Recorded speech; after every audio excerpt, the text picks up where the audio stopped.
WrestleMania is boring!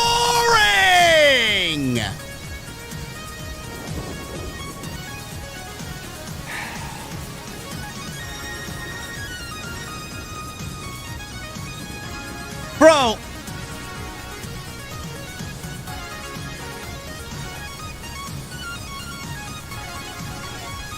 I feel like I'm in a never-ending, constant loop of commercial. I'm going to have nightmares about a WrestleMania 42. We'll be right back. Commercial.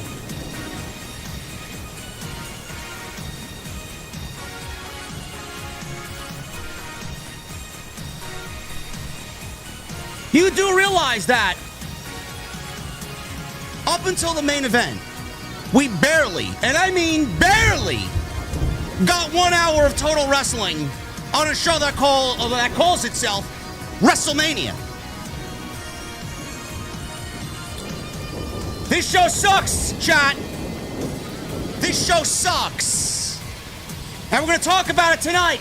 The venue's open, we're rocking and rolling, and we're the #1 stream in the entire community because we are the best of the best of the best on this Saturday night. And I want to know, what the fuck are you guys drinking? I'll see you over there.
It also isn't about excuses.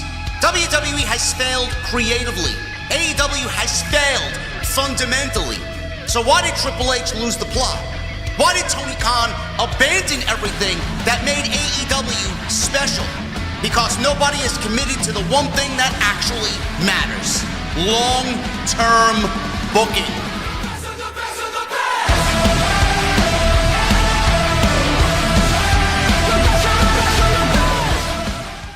What is going on, guys? Thank you so very much for joining me right here on Off the Script. This is your WrestleMania 42 post show for your Saturday, April 18th, 2026. I'm your host, JD from New York. As always, coming to you live from the OTS venue inside my mother's basement. Thank you guys so very much for joining me on this Saturday evening, wherever you may be.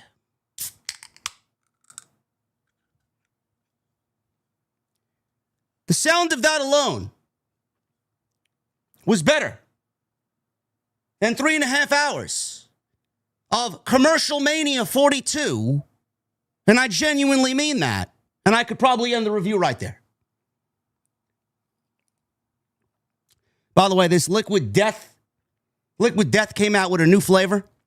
Strawberry Pop-Tart iced tea. It's fantastic. As soon as I saw it on Amazon, purchased. It's delicious. I'm sorry, I'm getting ahead of myself, man. I sound like a running advertisement. We saw enough of them tonight.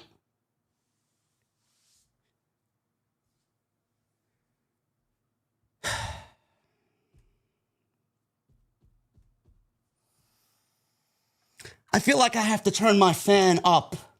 I'm already getting angry.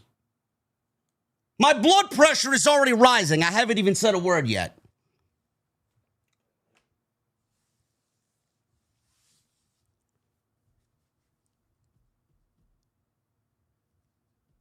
You know, there's a certain expectation when it comes to the biggest show of the year.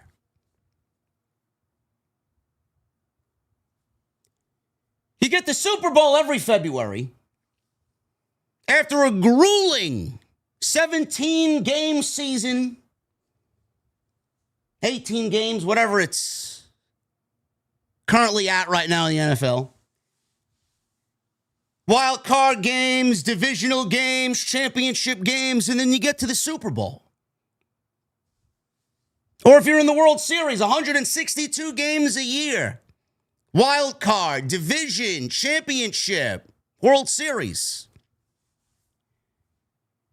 When you go through months and months and months of rigorous competition, certain stories that are playing out, certain rivalries that could shape the entire season. You get to that final month of said season. And when it's all said and done, you're looking at the two best in the American League and the National League. Or in your respective conference in the NFL. WrestleMania is nothing. Nothing. Like any of the analogies that I've just previously mentioned. WWE feels that when you get to the biggest show of the year, you can put on the most boring fucking product and the most lifeless fucking product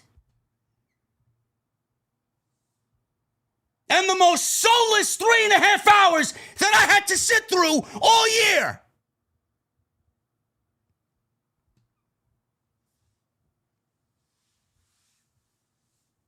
You gather 50,000 people in Las Vegas, which, by the way, I was in the last 2 days. $9 for a bottle of water in the fucking hotel. They can kiss my ass. $22 for a Johnny Rockets cheeseburger and fries. You want people to fly in to that fucking city, to sit at this fucking stadium, to pay these prices for this? For this show. I don't know who's there who paid a lot of money to sit in that stadium today. I don't know whether to just feel the utmost embarrassment for you or genuinely laugh at how much of a stupid fucking idiot you are. I feel no remorse for any of you. The more you people pay these ridiculous prices for this absolutely fucking terrible product, the more they're going to continue to do it because they look at you as a walking dollar sign.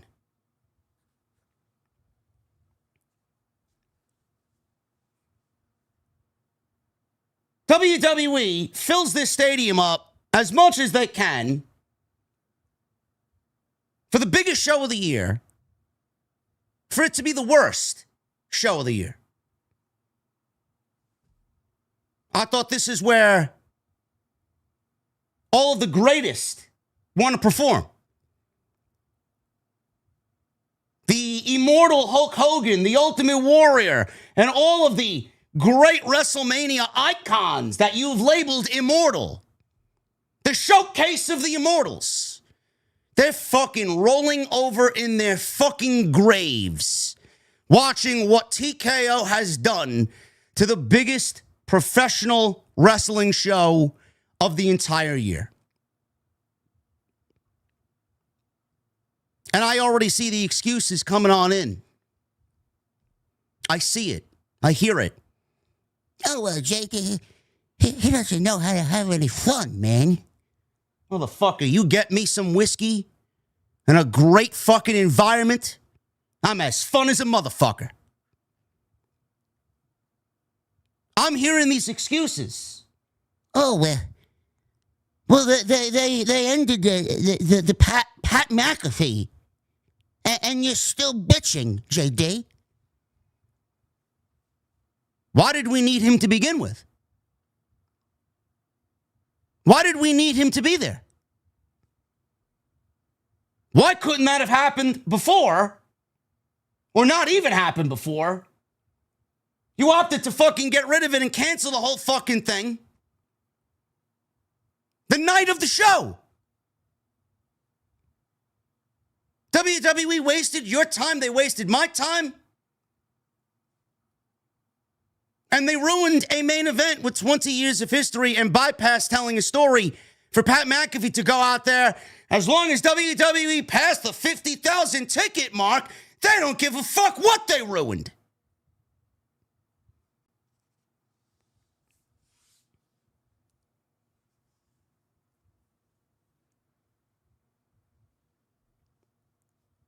I want to read to you. This is courtesy of Wikipedia, by the way. Automatically updated after every match was over. The Usos and LA Knight against The Vision and I Show Speed, which was the ESPN 2 showcase. 7 minutes and 10 seconds. Where's my phone? We're going to calculate this live on air. Math class is in session, chat. Where's my fucking calculator? 7.10. Jacob Fatu and Drew McIntyre, 14 minutes and 10 seconds. We got the women's Fatal 4-Way tag team match for the women's tag team titles, 8 minutes and 35 seconds. Becky Lynch and AJ Lee for the IC title, 8 minutes and 15 seconds. Gunther and Seth Rollins, which was, not even fucking close. They were on a completely different planet. 15 minutes and 45 seconds. Liv Morgan and Stephanie Vaquer, 9 minutes. Bro, we got 1 hour and 2 minutes of actual wrestling on a show that started at 6 p.m. All of that before the main event. 1 hour and 2 minutes of actual pro wrestling between 7 matches before Cody Rhodes and Randy Orton went 23 minutes. 23 minutes.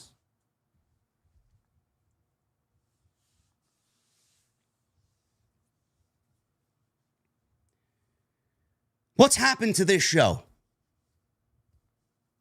What's happened to this show? What's happened to WrestleMania? You know who's going to get the heat for this? Triple H is going to get the fucking heat for this. You can blame him all you want. The weeks of television leading up to the show weren't anything to really get excited about to begin with. I'm certainly not blaming him for the fucking Pat McAfee situation. Clearly, it was an experiment for 3 weeks to sell extra tickets for this fucking show because TKO refuses to take the blame for anything because they're worth so-and-so amount of money. No billionaire is going to fucking take the heat for what they did. They're not going to take responsibility for the consequences that have happened. What happened to WrestleMania?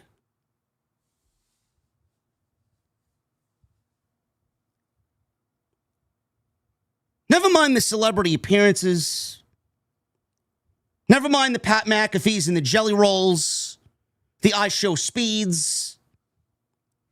Never mind the build and the TV leading up and the quote-unquote, and I use this loosely, stories leading into WrestleMania 42. Bro, as soon as the show hit ESPN,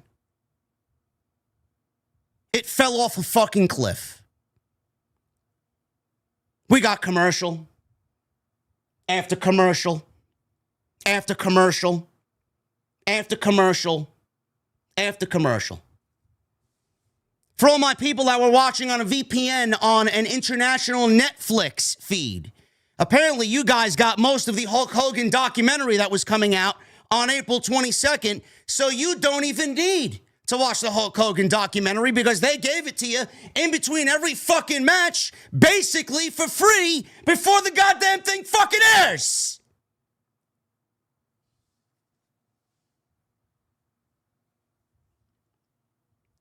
After every match, there was a block of 4-minute commercials. This is nothing new. This is an ESPN experience. This is an ESPN PLE. After every match, we got 4 minutes of commercial blocks, only for WWE to come back and then do another commercial. We're not watching we're going to be right back commercial screen. So we get that same static still image. We'll be right back. WrestleMania 42 Las Vegas, commercial break. 4 minutes. Then we come back from that. That ends. We go into another commercial, whether it's for some fucking movie or Fortnite, only to then go to Michael Cole plugging something else, and then we get the actual match. Bro, the commercial breaks, the in totality commercial breaks / advertisements lasted longer than the fucking matches did. And after every match, it would be the same thing all over again. Another static image of, we'll be right back, commercial break, WrestleMania 42 Las Vegas. Only for them to go and give you another commercial. Then they're pushing Mortal Kombat. Then they're pushing Street Fighter. Then they're doing something else. And they're talking about this. And they're talking about that. Where's the fucking wrestling? Where's the wrestling?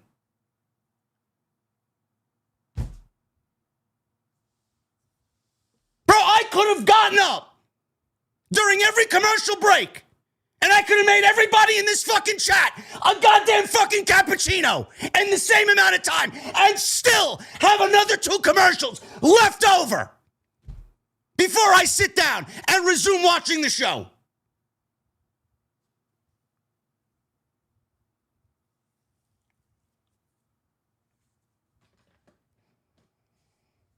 And the one thing that I noticed,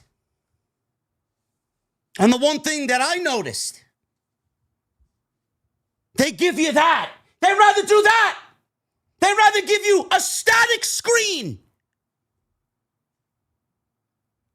Gone are the days of WWE going backstage and having one of their lovely interviewers, Kathy Kelly, or whoever it may be. Byron Saxton, for all I give a fuck. I don't give a fuck who it is. Somebody. They've bypassed. They've eliminated the backstage interview.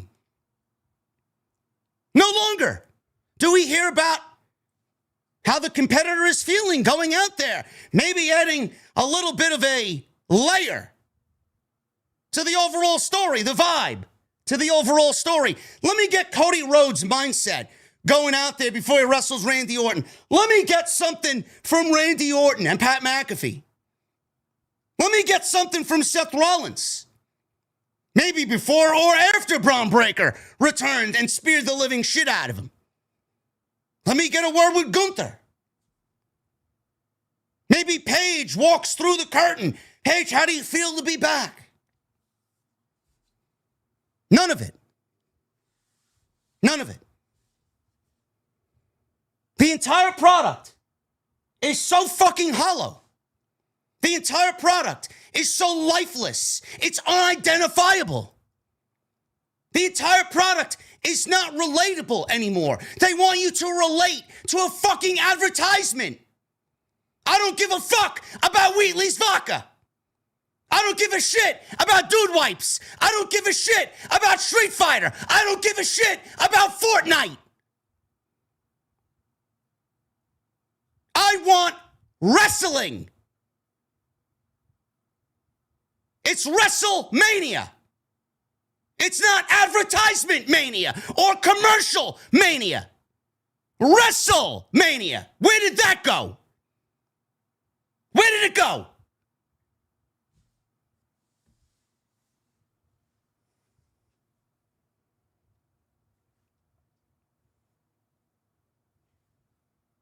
The only match that WWE even tried to give you a video package for, setting up what's coming, setting the tone, was Randy Orton and Cody Rhodes. Before every match, every other match on this show got 0 video packages or vignettes. It's almost as if they don't even want to do their jobs anymore. They don't care. They don't care. I know this does not mean, because I've seen this other narrative out there. Oh, we want Vince McMahon back. No, nobody wants Vince McMahon back. Vince McMahon is what, 82, 83 years old? Nobody wants Vince McMahon back. You're short an entire box of fucking Crayola crayons if you want Vince McMahon back. This also doesn't mean that WrestleMania should go back to one night. Nobody wants to watch a regular AEW pay-per-view in the month of April. You want your long-winded fucking one-night shows? Just watch and pay $50 to watch Tony Khan give you professional wrestling for 5 straight hours and no breaks. Nobody wants that either. No, this does not mean we need WrestleMania to go back to one night.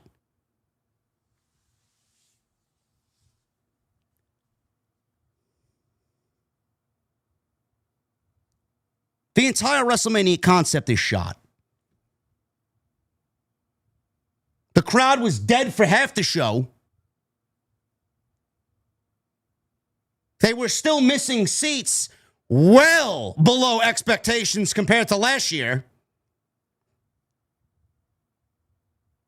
And they gave you one of the most uninspired WrestleMania night ones that the company has ever done since they've officially moved this show to 2 nights. I don't know how else to put it. Does Triple H do anything backstage? Genuinely, what the fuck does he do? Has he genuinely given up? How are you going to give me Stephanie Vaquer and Liv Morgan in a women's championship match for 9 minutes? For 9 minutes.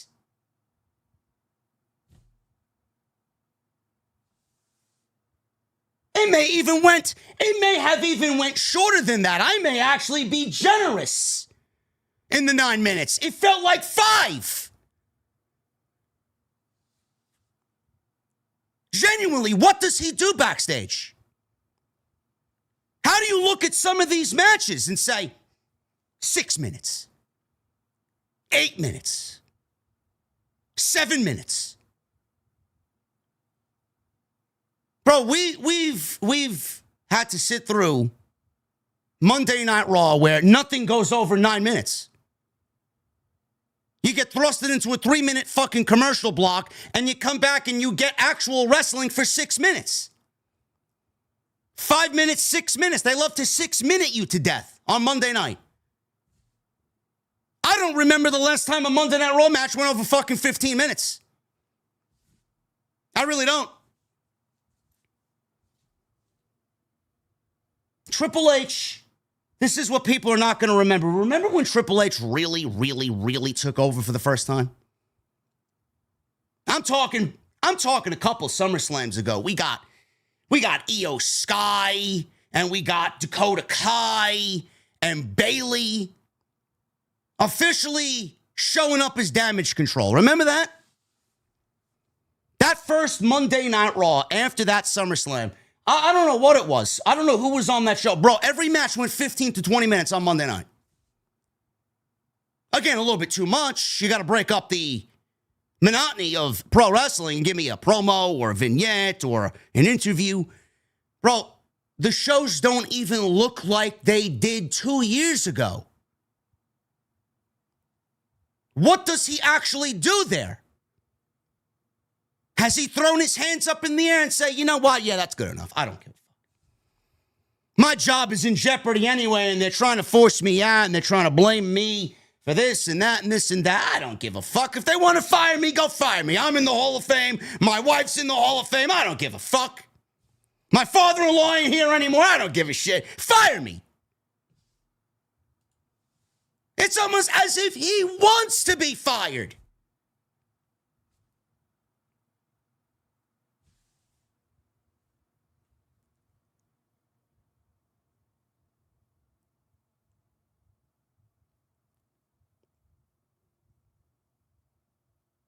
The actual ESPN2 broadcast felt better, flowed better than the actual ESPN version on the ESPN app. The free version, the 1 hour free version, was better than the actual paid version of WrestleMania.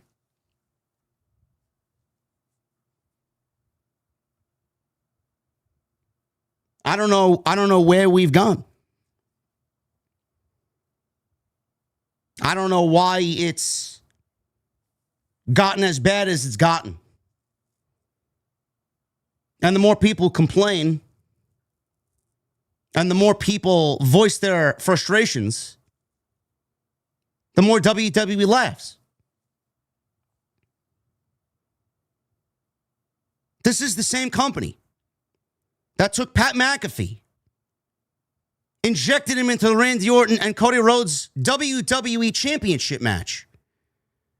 I can't stand Vince McMahon at all. I vehemently dislike the motherfucker.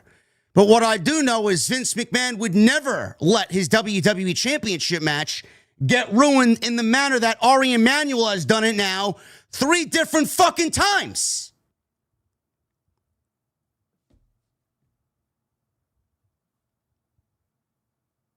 He would have never overstepped his boundaries to Vince.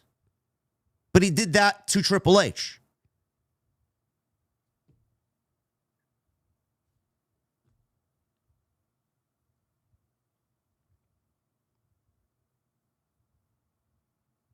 The television sucks. These PLEs are fucking terrible. WWE has had a horrible, horrible track record. Coming out of Survivor Series, there hasn't been one fucking PLE that has actually felt premium. The closest thing to a premium live event in the ESPN era was Crown Jewel. And that was in Perth, Australia. John Cena and AJ Styles. Survivor Series was terrible. One of the worst stadium shows they have ever done. Ever. Saturday night's main event with John Cena was a little bit better. Wasn't a PLE, but it felt bigger and better than Survivor Series. The Royal Rumble was fucking terrible. The Elimination Chamber was fucking terrible. And WrestleMania Night 1 was fucking terrible.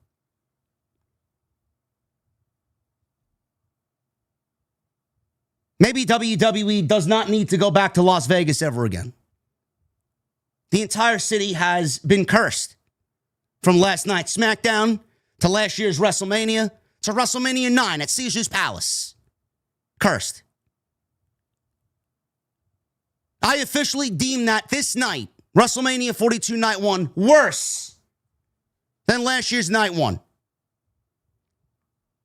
There was no match on this show better than Roman Reigns, CM Punk, and Seth Rollins in the Night 1 main event. None. Randy Orton and Cody Rhodes, no matter how long they went, no matter what they did, was never going to even come close to that main event. And we had Gunther and Seth Rollins, night one, tonight, which was easily the best thing on the entire show. Now, you're probably going to disagree with that. And I'm sure there'll be some people comparing the match order, and this match was better than that match, and this show had overall better matches than that show. Bro, it's not about that. It's not about it. This show, compared to last year, the vibe is just worse. The commercialization, the slop, the corporate slop, the celebrity involvement, the commercials, the advertisements, the desperation, the copious amounts of desperation. The fact that they ruined the WWE Championship match. The fact that they bypassed story, a simple vignette, backstage interviews. They've abandoned everything that is necessary for a professional wrestling show so that they can show you LA Knight doing a Snickers commercial.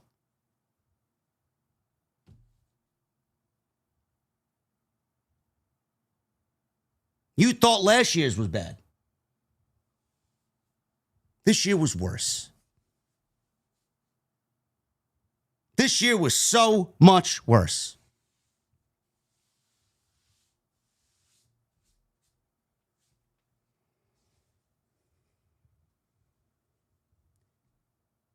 Randy Orton and Cody Rhodes in the main event.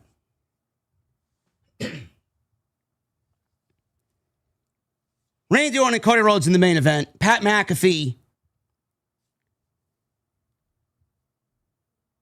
He was the guy that was on the phone for Cody Rhodes and this feud with Randy Orton, being the voice that has guided Randy Orton to find his inner viper. People shit on it. People complained about it. People completely wrote it off.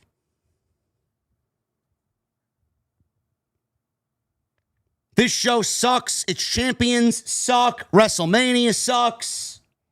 Nobody wants to watch night number 2. Watch night 1 and watch us save professional wrestling. Buried CM Punk. He even threw Roman Reigns in there and said Roman Reigns is going to beat CM Punk and he's also going to save pro wrestling on night 2. Yeah, all the people that claimed it was going to be some on-air storyline between WWE and TKO and some sort of civil war. You know, all those people are now mysteriously quiet.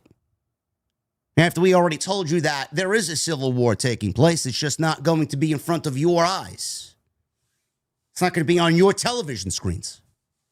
It's happening behind the scenes as I speak right now. We got a visual of Pat McAfee stealing the WWE Championship from Cody Rhodes, bringing it on his show, advertising it on the back of his fucking chair. They used Pat McAfee's audience to generate interest in a story that didn't need any sort of desperate attempt to generate interest because it's Randy Orton and Cody Rhodes. 50 years of active service together. 20 years of personal rivalry, kinship, friendship, brotherhood. No, but we needed Pat McAfee for that, though. Then Jelly Roll gets involved. He gets RKO'd. He gets dragged out to the stage. Journalists in the community put out the report that it's going to be Jelly Roll and Cody Rhodes versus Pat McAfee and Randy Orton at Backlash. All of our excitement went out the window. WWE tonight wrote Pat McAfee out of the match, out of the situation, by having Jelly Roll put him through a table. Jelly Roll jumped off the Spanish announce table through the American announce table, put Pat McAfee through it, and then they gurneyed Pat McAfee out. Jelly Roll was then audibly heard on camera saying, "Now give these people the main event that they paid for." Basically telling you, we fucked up. Here's your main event. We knew this situation sucked. Here's your main event. What we got for, I would say, 18 minutes, 17, 18 minutes, give or take, was some of the most boring, forced slop I've ever seen. Was it better than John Cena, Cody Rhodes night 2? Yes. Yes, it was. But what I didn't understand is WWE over-embellishing Randy Orton's back injury. Where and when did Randy Orton all of a sudden develop a back injury? We knew he had back surgery that put him out for almost 2 years. But where did Randy Orton all of a sudden develop this back injury? Has he wrestled? What has he done? He hasn't been in the ring in a wrestling aspect since the Elimination Chamber. They really went heavy on that back angle in the match. They wanted you to believe that the back was injured. He's up there doing superplexes. He's doing fucking snap power slams. He's doing RKOs. He's doing his DDT. If Randy Orton was hurt, he wouldn't be out there doing half the shit that he normally does.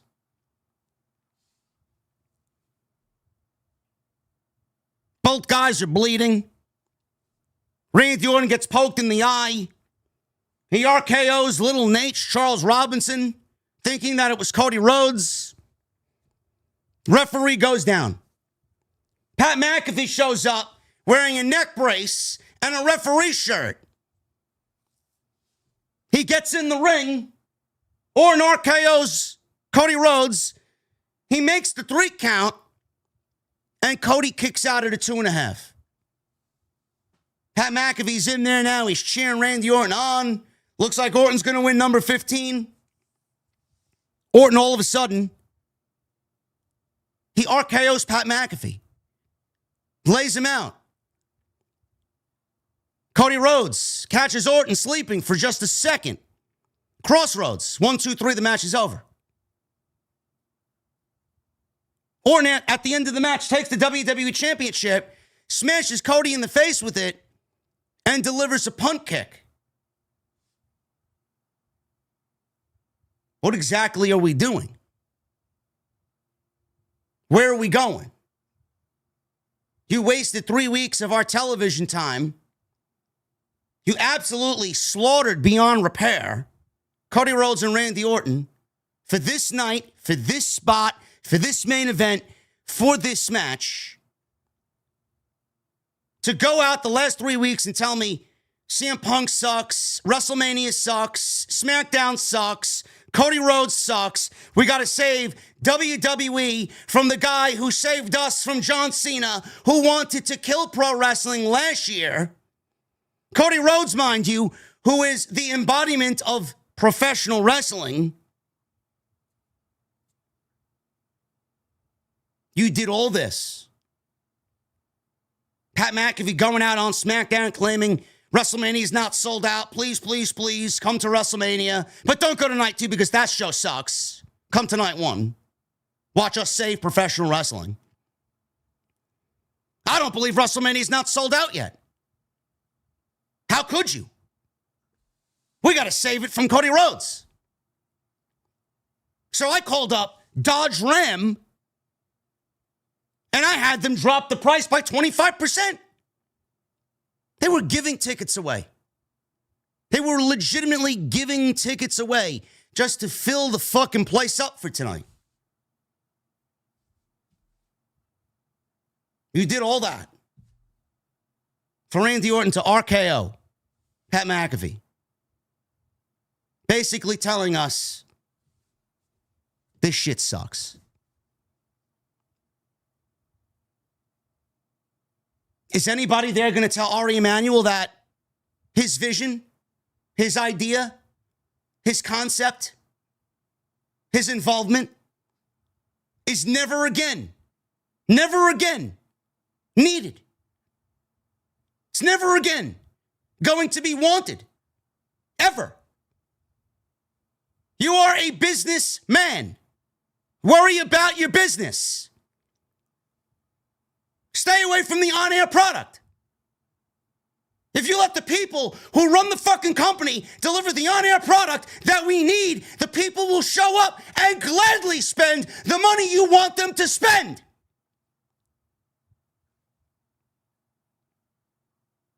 I don't know how else to put it. Do I need to go into my backyard and start a fucking fire and make smoke signals for everybody? Repeating exactly what I said. Did we need everything that we've been given over the last 3 weeks when all you needed to do was tell some stories between two of the most respected names and families in this business and let them go out there and deliver a night one main event for WrestleMania? WWE basically said, fuck all that. They went and did what they did because Ari Emanuel wanted it. And then basically they wrote Pat McAfee off television because, as per Pat McAfee verbatim, if Randy Orton doesn't win number 15, you will never see me again. I guess that's one positive. Who knows with that? He could have said it and show up on Friday claiming that he wants revenge against Jelly Roll. But why did you feel like we needed to waste our time watching this only for you to revert back to where we were legitimately 3 weeks ago without Pat McAfee's involvement? It's almost as if WWE left the punt kick open-ended because they're going to start all over again and give you a true story with Cody and Randy going into Backlash. Backlash is only 3 weeks away. What's Cody Rhodes going to do in the meantime? They're not going to give you a Cody Rhodes vs. Jacob Fatu match with virtually no story built up there. They're probably going to run Cody and Randy back. Cody just won the fucking title. He just won it back. Why would they take it off of him so soon? He lost it last year to John Cena. You want Cody Rhodes going into a second consecutive WrestleMania in Las Vegas, losing the WWE Championship again?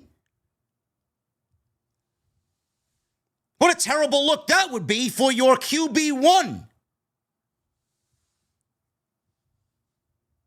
WWE, by my account, undid all that they did with Pat McAfee because they were forced to do so. And they're going to run this Cody Rhodes and Randy Orton storyline back the way they originally wanted it to do. Or to be. Going into Backlash.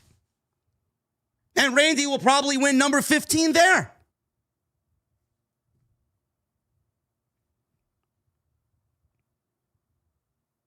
Oh, but JD, they got rid of Pat McAfee. You should be happy. Why would I be happy? Why would I be happy? I would have been happy if we got the WrestleMania main event that we all deserved. I would have been happy if they actually treated this thing like a big fucking deal. I would have been happy if they didn't treat Cody Rhodes like a fucking geek. I would have been happy if they didn't make Randy Orton fucking second rate to Pat McAfee. We've asked for this story, this match, and this moment for 4 fucking years. Soon as Cody came back to WWE, we asked for that moment. And WWE said, fuck it. Here's Pat McAfee. We'll have Pat McAfee parade around with the WWE Championship. We'll make it about selling tickets for WrestleMania because we fucked up. We'll blame Triple H, but we fucked up, and we won't take responsibility for it. But Pat McAfee, please do Ari Emanuel a favor because he's your Hollywood agent.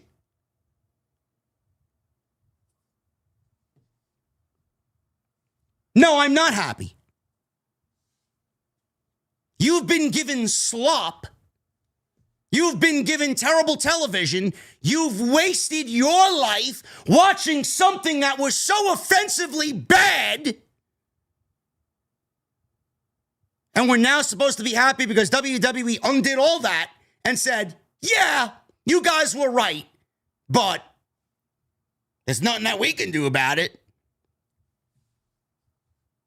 For the biggest show of the year, there's nothing we can do about it. We know he wasn't needed. We know that this sucked, but let's try and start all over again. Now, that's not going to fly. That's not going to fly with me, man. It's not going to fly with me.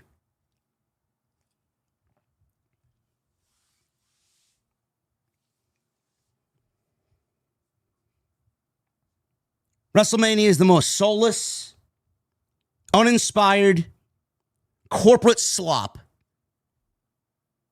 that I don't think anybody imagined how bad it would get. I don't think people imagined it would get this bad.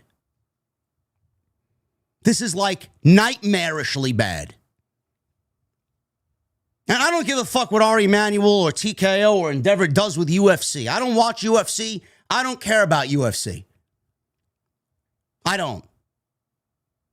There's no comparing the two. There's no storylines in UFC. There's no scripted entertainment in UFC.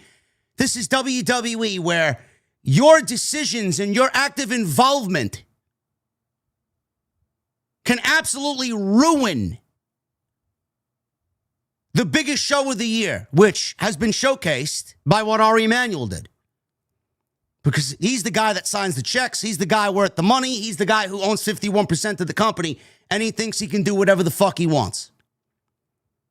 And Paul Levesque is not Vince McMahon, so he's going to be able to push Paul Levesque around and Paul Levesque's team because Paul Levesque isn't Vince McMahon. He's not a McMahon.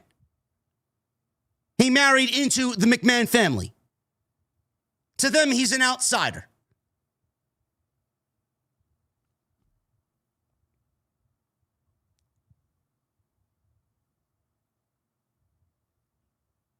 I hope AEW. I hope. I say this every year. Nothing ever becomes of it. I hope Tony Khan is watching this show and the fan feedback of this show. I hope Wembley outsells WrestleMania. I hope Wembley comes close for one night to equaling 2 nights of WrestleMania.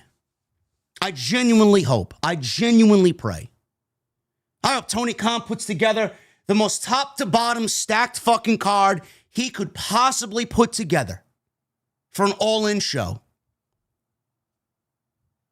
I hope that he understands what the mission is. You don't need to go out there and publicly flame what WWE is doing. He knows this. WWE has publicly shamed themselves. WWE doesn't need Tony Khan to do it for him or anybody on the AEW roster to do it for them. They do it themselves. All he needs to do is sit in his room at night, turn the nightlight on, write some fucking competent stories with a beginning, a middle, and an end, put together a match card for August 29th, Wembley Stadium, London, and speak with your actions. Because this shit ain't it. WWE can gloat about, LiveGate and all these fucking agents and all these fucking corporate fucking hacks. They can cry, this is money and this is what the TV networks need and this is what this people needs and these people and that people and this fucking nameless, soulless suit and tie. I don't give a fuck. What about the fans? What about us? How do you justify the amount of money that people spent front row and then give them this? How?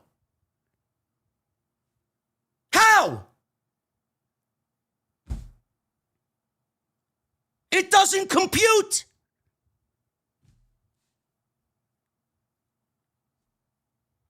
What about the fan? Are we slated to get anything? What are we getting? We're getting fucked. That's what we're getting.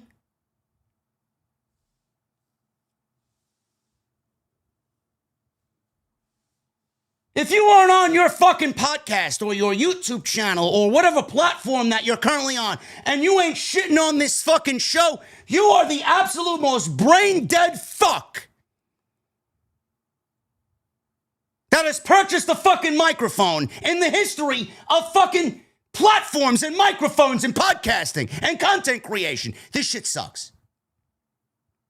This shit sucks.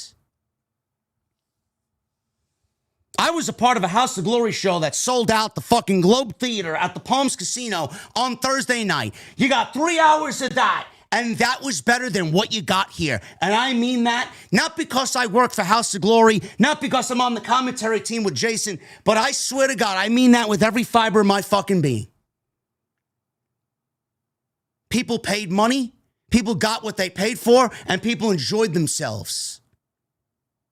People were more interested in seeing George Kittle down 4 beers in the front row than they were for anything else on this show tonight.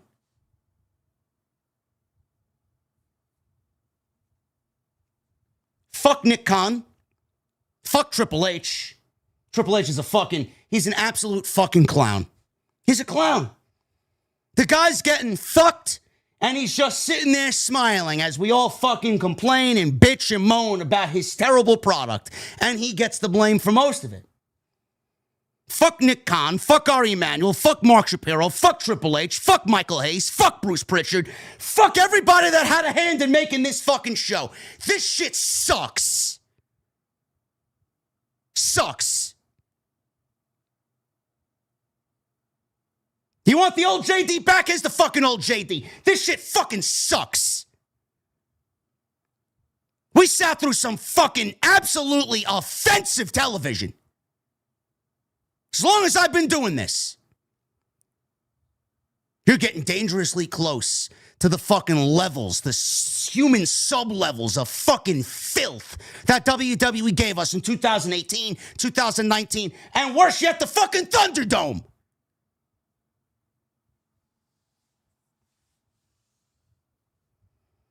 I'd rather sit through the fucking Thunderdome. At least the fucking piped-in crowd audience made more of a fucking reaction than half the fucking people in Allegiant Stadium. At least we got something that resembled pro wrestling.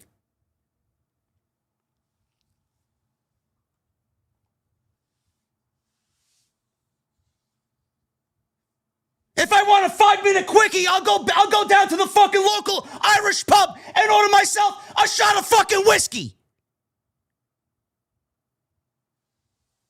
Liv Morgan and Stephanie Vaquer going 7 minutes is a fucking embarrassment.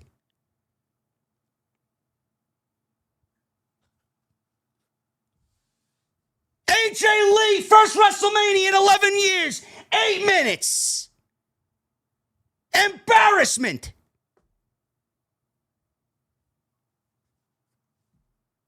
Fatal 4-way women's tag team match. 8 minutes. Embarrassment.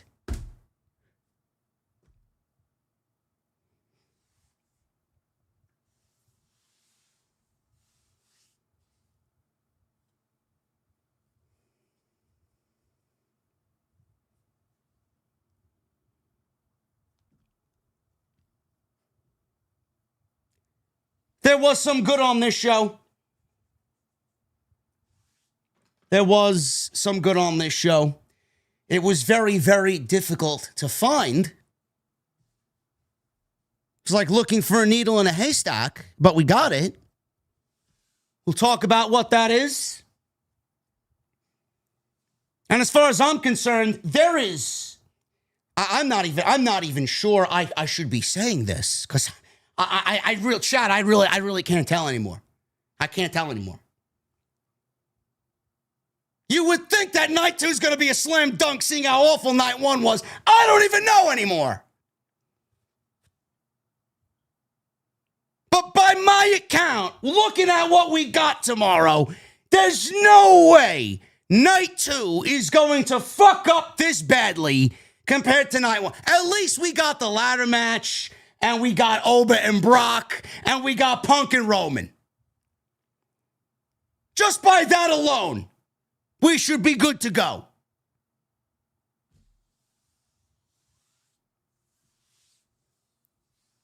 Trick and Sammy, just by that alone. Finn and Dom I'd even throw in there. But what about Jade and Rhea? Fuck Jade and Rhea. Seeing how the women's matches went tonight, I mean, 7 minutes, 8 minutes. Seeing at what we got tonight with the women, I'm gonna say Jade and Rhea in the ballpark is probably gonna be about 7 minutes. Night 2 cannot be any worse than night 1. And we're gonna go over it all right here today on Off the Script. This is your WrestleMania 42 Las Vegas post-show for your April 18th, 2026.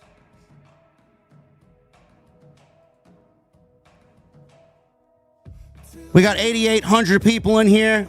Don't go nowhere. I'm not going to take too much of your time. We're going to get right into this discussion. Don't go nowhere. Follow me on social media, JD from NY206, Twitter, Instagram, TikTok, Cameo. Hit that thumbs up. We got 2,000 likes. We got 8,800 people in here. There should be no less than 4,000 likes. 4,000. We got to at least come at least half. Halfway to 88. Go hit the rest of the channel on the channel. All the content is there. Tons of it. Tons of it. I'll talk about the House of Glory show when we get to the Super Chats. Super Chats are open. Get them on, and it's the best way to support the show. Tonight, we are sponsored by Hims. I want to thank Hims for sponsoring tonight's WrestleMania post show right here on Off the Script. And there is new merch, courtesy of my guy Salrex. Go get yours today. Unapologetically authentic. Off the Script. New design, new storefront, new shop. I linked you guys in the live stream chat. Go and get yours today. Fourth Wall is the new home. Go pick some up. I want to thank all of you so far that have picked up this shirt. It's also a great way to support the show. So thank you guys for that. And leave me a comment down below. Let me know what you thought of WrestleMania 42, Night 1.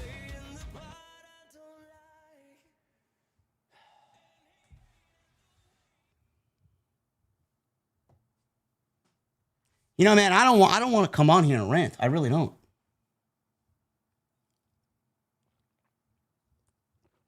I don't want to come on here and rant.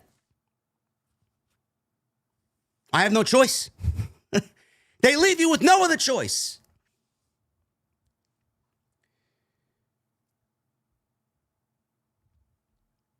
We start things off.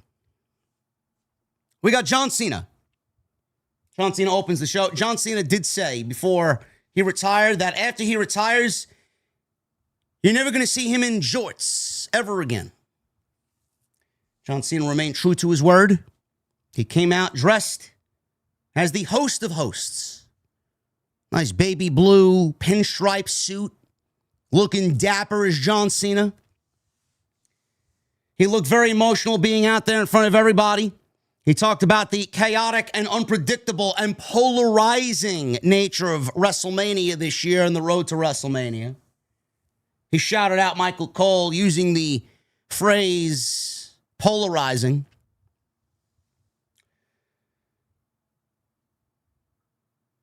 John Cena says, tonight is the night we find out who steps up and delivers. And he welcomed us to WrestleMania 42. You know who stepped up and delivered?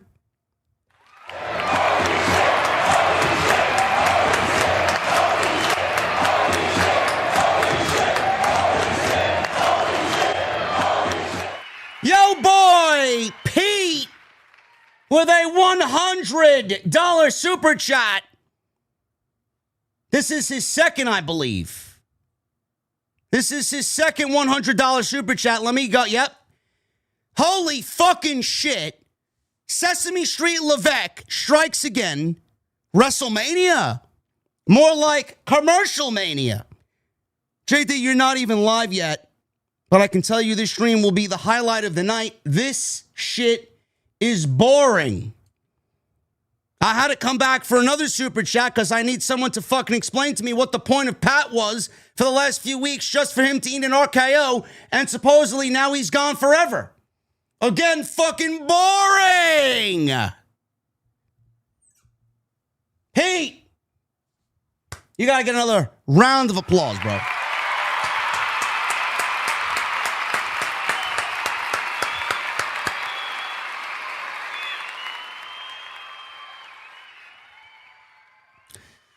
The WrestleMania stage was very uninspired, just like this fucking show was tonight.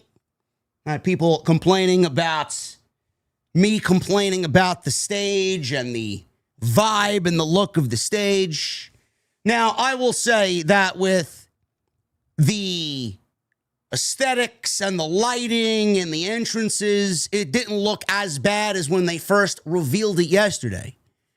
But looking at it, just as it is, it's not better than last year's.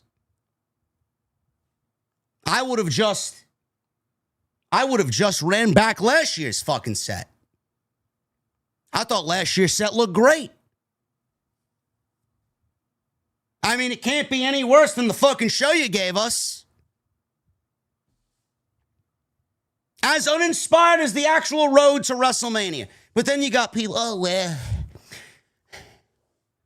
as they struggle to put that fourth slice of cheesecake in their belly. Oh, JD. There was a Bruno Mars concert at Allegiant Stadium last week, JD. I don't give a fuck who's in Allegiant Stadium. Now you want me to be sad for them and cut them some slack because they decided to run Allegiant Stadium for a second year in a row. Nobody asked for that. Who asked for that? The only people that asked for it are the people that are on the TKO board of directors because they saved $8 million in fucking tax credits.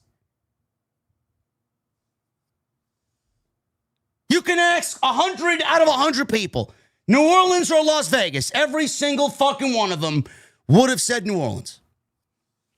So no, I'm not cutting them slack because of Bruno Mars. The set looked fucking uninspired. I don't give a fuck what you got to do. These are the same people that build a whole fucking arena in Saudi Arabia in 4 fucking weeks. You mean to tell me that WWE doesn't have the manpower and the money to build an actual fucking set in a week? 1 crew, 2 crews, 3 crews. Nobody sleeps until the work gets done. Pay the fucking people. Give me a fucking break. Usos.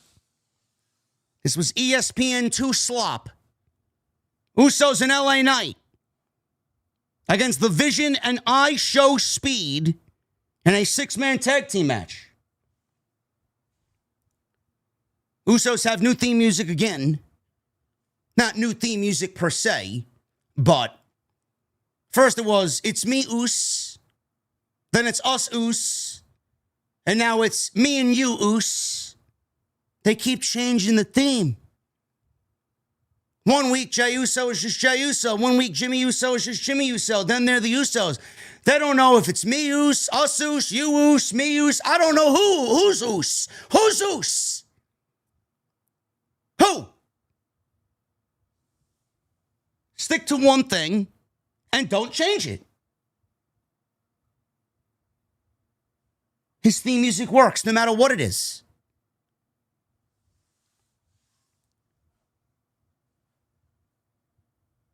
This match opened the show and went 7 minutes. The actual match didn't even matter.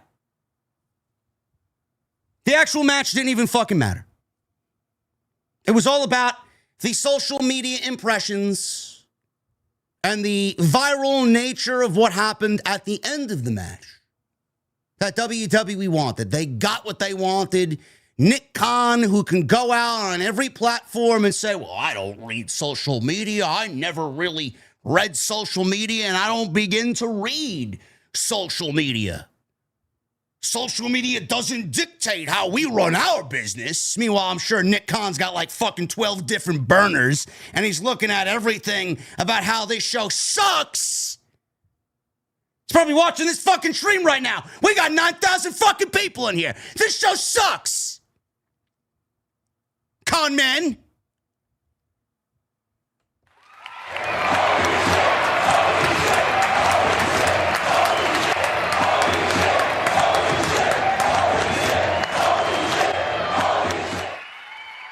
We got a $100 super chat from my guy Resin 55. Someone get Resin a top shelf whiskey. JD, you're the man and always honest. Next time you're in Vegas, hit me up. I got your drinks, brother.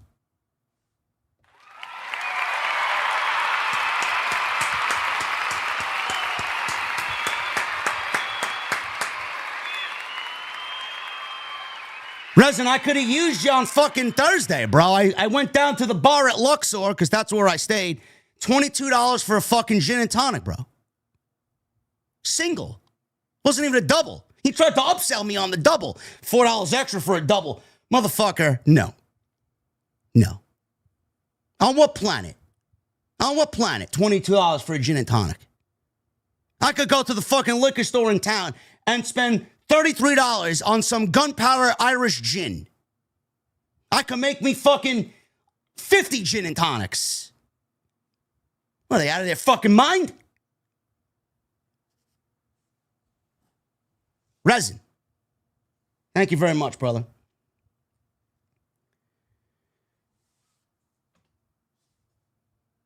So they got their viral moment. Nick Khan says, we don't really listen to social media. But they do everything for social media. If social media wasn't so important to these fucking people, then they wouldn't be on social media. You want to glaze your product and push engagement and likes and clicks and views and YouTube and TikTok. If you didn't give a fuck about social media, then get the fuck off social media. It's as simple as that.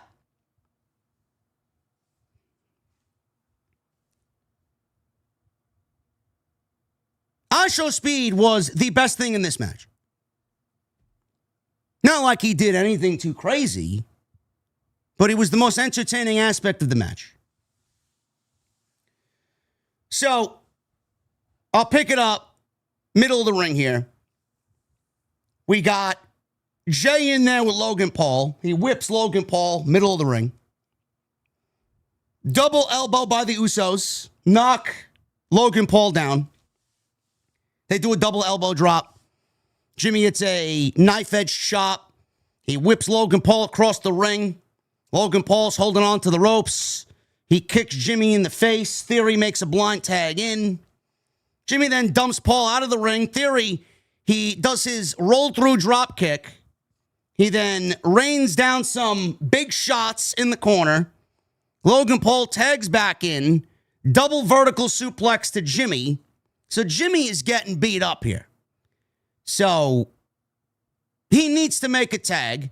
He delivers an Uso in the wind to eventually separate from the Vision. Jay tags in. Theory tags in. Jay's throwing big bombs at Theory. Theory avoids a big punch. Jay blocks A-Town down.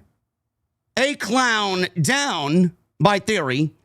He then ducks a clothesline from Theory. Jay spears Austin Theory for a cover and a 2 count. Logan Paul hits a gut wrench suplex. Jimmy super kicks Logan Paul. Theory responds with a forearm. He then drives Jay shoulder first into the steel ring post. Jimmy super kicks Theory. And IShowSpeed is trying to sneak up behind Jimmy here because the vision is at this point failing. So IShowSpeed hits a tilt-a-whirl head scissors. He continues to gloat because he's inexperienced. LA Knight kicks Speed in the midsection. Speed blocks a attempt at the BFT from LA Knight.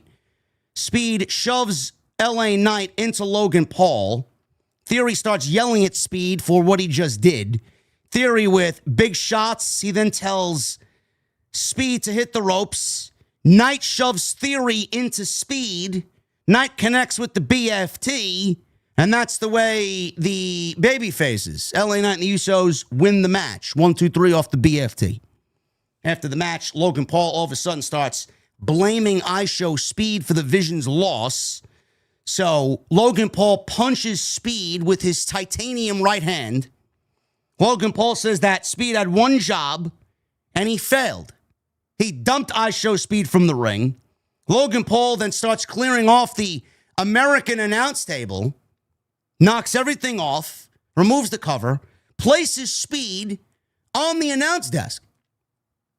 So, at this point, he's preparing for the frog splash. The big flying corner frog splash through the announce table on IShowSpeed. Usos pull Paul off the turnbuckles. They hit a very sloppy-looking 1D. LA Knight rolls IShowSpeed back in the ring. LA Knight drags Logan Paul out to the table and replaced IShowSpeed with Logan Paul on the announce desk.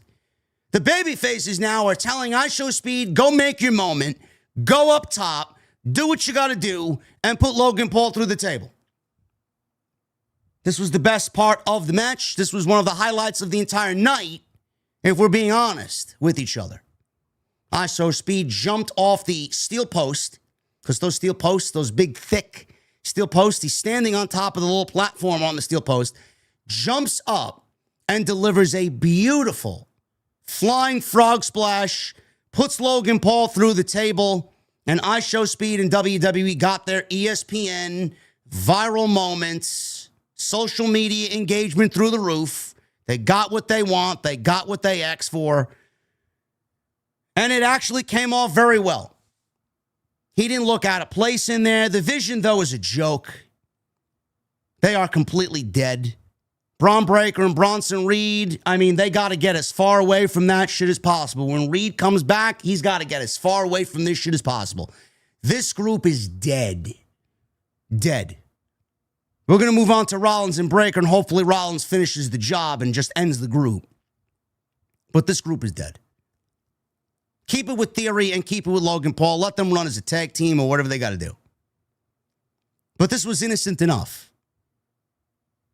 The one thing I will praise WWE about is the fact that ESPN 2 got a free hour of what WrestleMania is going to be about. These people got hosed. If you bought WrestleMania or subscribed to the app based off what you saw in the open of this 1 hour free preview to get the rest of the show, you feel like you got fucking hosed. You feel like you got robbed. I know I would.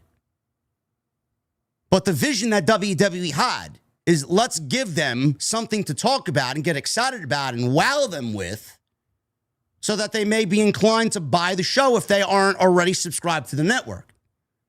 I think they actually did that beautifully with what they did here with IShowSpeed.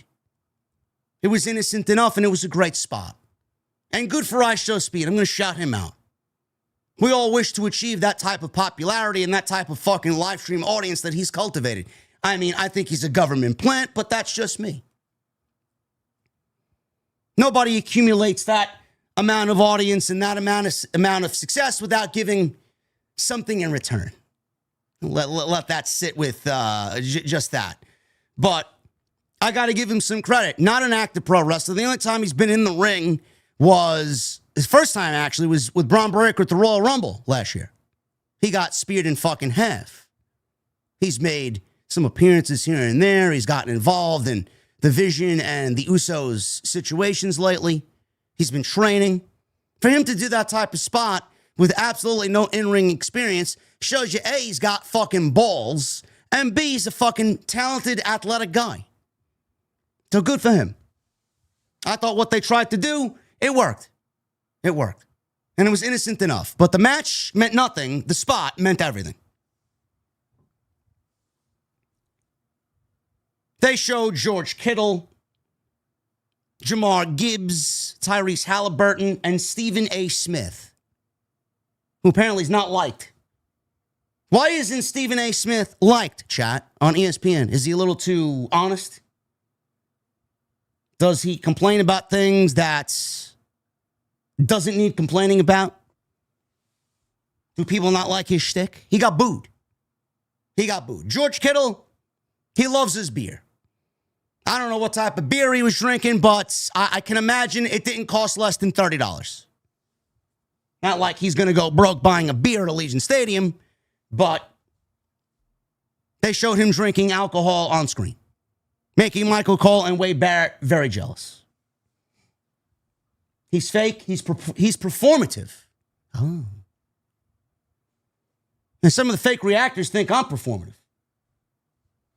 Meanwhile, I'm one of the very rare instances where this community is actually honest. None of what you hear here is going to be said over there. Just throwing that out there. Drew McIntyre. He went one-on-one. Shout out to my guy, Dr. Evil Genius. I got your text, Genius. This was trash. Trash, I say. And I know you're not a Cody Rhodes guy. I started to feel fucking bad for Cody Rhodes. This shit sucks. Imagine watching WrestleMania and this is the fucking product that you're given. It's crazy. It's fucking crazy. Drew McIntyre. He went one-on-one with Jacob Fatu. This was an unsanctioned match.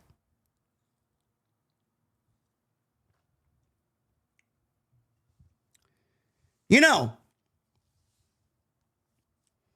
I love how WWE pretends like unsanctioned. It's going to be this epic war. It's going to be the war of the worlds out there between Drew McIntyre and Jacob Fatu. We're going to see blood, and we're going to see violence, and we're going to see something that resembles a man who had his WrestleMania main event taken from him by Jacob Fatu and Drew McIntyre because WWE needed Pat McAfee. And we're going to see two volatile beasts go at it and show us the meaning of unsanctioned. There's no rules. WWE has no responsibility for what happens here. The match, according to the stats, went 14 minutes and 10 seconds. It wasn't a bad match. It wasn't bad at all. In fact, I thought it was pretty good. Not a match of the year or anything. Felt more like a Saturday night's main event attraction. It felt more like a SmackDown main event on a random Friday night. Did it feel WrestleMania worthy? No. No, it did not. Wasn't bad, though. The problem that I have, though, is unsanctioned. Do you guys remember? Sami Zayn and Kevin Owens? Last year at the Elimination Chamber, Sami Zayn, Kevin Owens. Where were they last year, Shad? What was it, the Sky Dome? Rogers Center? One of them major stadiums in Canada. It's where they called The Rock. Ari Emanuel called Dwayne up. Yeah, we need you to sell some tickets for the chamber. It's looking a little low. Our shareholders are very unhappy. We got to get you involved in some way. No plans. No plans at all. Called them up. We need to sell an extra 7, 8, 9, 10,000 tickets. On that show, we had Sami Zayn and Kevin Owens. It's like a lights out match. Whatever it was. Kind of similar to what we got going on here on Sanctioned, right? Nick Aldis just let him go out. beat the shit out of each other. That match was fucking great. That match was great. Lights were out. Two friends beating each other up. We got some fucking big moves we don't usually see on WWE television. Pile drivers. Kevin Owens is playing this great vindictive heel who feels wronged. And Sami Zayn is the underdog babyface. And their history means everything. It made the match special. It was a great match. Easily one of the highlights of the entire show. And that was a great pay-per-view. Pay-per-view of the year, in my honest opinion, was that Elimination Chamber last year. I mentioned that because that felt more unsanctioned than this. I don't know what this was. This was WWE trying to be cute. This was WWE trying to be a little different while giving you the same slop that they usually give you. This was basically a very fundamental, every no DQ match we have ever seen in WWE, a generic plunder match. A generic WWE weapons match. Tables, kendo sticks, chairs, toolboxes. They tried to recreate the CM Punk Drew McIntyre situation with the red toolbox. Bro, this wasn't unsanctioned. This was just WWE street fight. Generic WWE street fight. Nothing about this felt unsanctioned. The only thing I will say is that it felt unsanctioned because the referee was wearing blue gloves or black gloves, whatever the color was. He had gloves on. Sometimes they're blue, sometimes they're black. But he had gloves on, indicating to you that it may get violent. That was a nice little touch. But if you really want unsanctioned, the referee shouldn't be out there wearing officially licensed WWE referee attire. We should have a referee out there wearing street clothes. Not really factoring into anything, just there to make sure they don't kill each other. To be there to count the 3 or the submission. If you really wanted to make it unsanctioned, I don't know. They did more on the weekly television shows that felt more unsanctioned than they actually did in this match. They were falling off sides of buildings. They were fucking going through glass windows. They were brawling all through the fucking show. They used handcuffs. What about this match to you felt unsanctioned? Is the point I'm trying to make here. None of it. But then I'm thinking, well, this is ESPN2. I don't know if they allow blood on ESPN2 on free television. So it's not like we could get blood. It's another aspect of the match that was severely missing. If there was a match needed, it should have been this one. Or Cody Randy. WWE opted to not do blood here, but they did a lot of blood in the main event with Cody and Randy. This did not feel unsanctioned. But in the end, it was a good match. I thought both of them worked very well together. There's good chemistry there. And Drew McIntyre got fucked over. Now, the entrances were the start of the WrestleMania entrances. Jacob Fatu had these 2 guys out there wearing Samoan garb.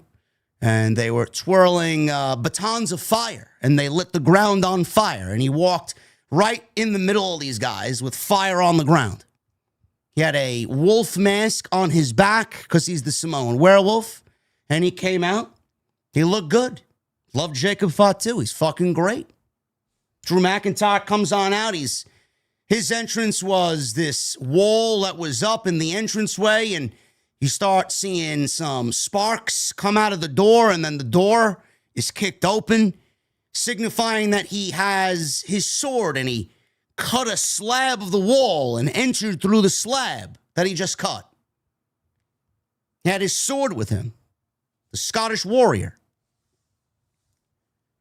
So we got the first of the WrestleMania entrances here. So we'll pick it up in the middle here. Fatu is in control. He clotheslines McIntyre. Fatu, it's a running senton. He then hits a corner clothesline, switches up, corner mount, starts headbutting him. Fatu comes up with a running hip attack. He then ducks a clothesline from Drew. Desperation clothesline. Pop-up Samoan drop, goes for a cover. He gets a 2 count.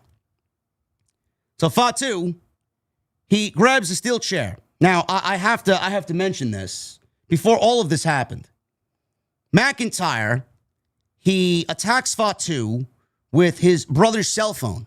Now, his brother was in the front row, flew all the way from Scotland to be in attendance here to watch Drew beat Jacob Fatu. He takes his brother's cell phone and he starts filming himself with his brother's cell phone and then uploaded the video live on air in his match to his X account, which you can see on his X account right now. And of course, just like last year, it went viral. So, Fatu grabs a steel chair. McIntyre drops Fatu with a flying headbutt. He then wedges the steel chair in between the turnbuckles. Fatu reverses out of the Irish whip from Drew. McIntyre comes up with a big back elbow to Fatu. He then launches Fatu face first to the top of the ring post. Release German. Somersault plancha out to the outside by Drew McIntyre. See, that's when a move like that should be done. From a guy like that, we see way too many suicide dives and they don't mean anything. Save it for the people like Drew McIntyre who don't use it all that often, so when he does it, it looks super impressive. And it's impactful. So he rolls Fatu back in the ring. McIntyre went for the Claymore. Fatu ducked. He then drives McIntyre face first through the wedged steel chair from moments ago. Double jump moonsault hits it, which he calls the mighty moonsault. 2 count. McIntyre clipped the left knee of Fatu. He then is trying to stab Fatu with a wrench. So he had a wrench from the red toolbox. Starts jabbing him in the head with it. McIntyre is looking to end it here. He poses for the crowd. Big vertical slam through 2 chairs. Looked brutal. 2 count only. McIntyre ripped away at the referee's belt. It's unsanctioned. He can do whatever he wants. Fatu is trying to get out of this. He super kicks McIntyre. Then he takes the chair, multiple chair shots across the back. Fatu then viciously starts whipping McIntyre with the referee's belt. He then grabs the toolbox. McIntyre drops Fatu with the Claymore for a 2. Tools go flying everywhere. Toolbox goes flying everywhere. McIntyre shoves the referee. Fatu and McIntyre then start trading blows back and forth. Fatu comes back with a series of headbutts. He then repeatedly slams McIntyre's head on the table. More headbutts. Chair shot. More elbows. Fatu climbs up to the top turnbuckle. McIntyre flings a chair into Fatu's face. McIntyre with a chair shot across Fatu's back. McIntyre then sent Jacob Fatu crashing through the table that was set up earlier on the outside. That was a great-looking bump. McIntyre rolled Fatu back in the ring. He goes for the Claymore, but Fatu counters with 2 super kicks. He then takes McIntyre out with a toolbox. He then connected with the mighty moonsault through another table he set up in the ring. So a mighty moonsault through the table. 1, 2, 3. And Jacob Fatu wins in 14 minutes. He wins the unsanctioned match. That was it. There was nothing that happened after. Fatu immediately exited stage left. McIntyre loses again. McIntyre recently stated he's chasing the dragon, meaning that he's looking for that feud that's going to be better than what he did with CM Punk. You had a feud with Jacob Fatu. You had a feud with Cody. I don't think we're going to get anywhere close to what you did with CM Punk that concluded inside Hell in a Cell. It's not going to happen. I think Drew McIntyre is going to be chasing that for a very, very long time. The only other name I could see Drew McIntyre having something that resembles a feud like that with is either A, Roman Reigns, or B, Obafemi. Not going to happen. This was good. Was it unsanctioned? No. It was typical WWE plunder. We got a Danhausen blimp that was flying around inside Allegiant Stadium. So Danhausen, that was one of his requests. A blimp of himself. So slowly but surely, he's getting a lot of his initial requests to Adam Pearce.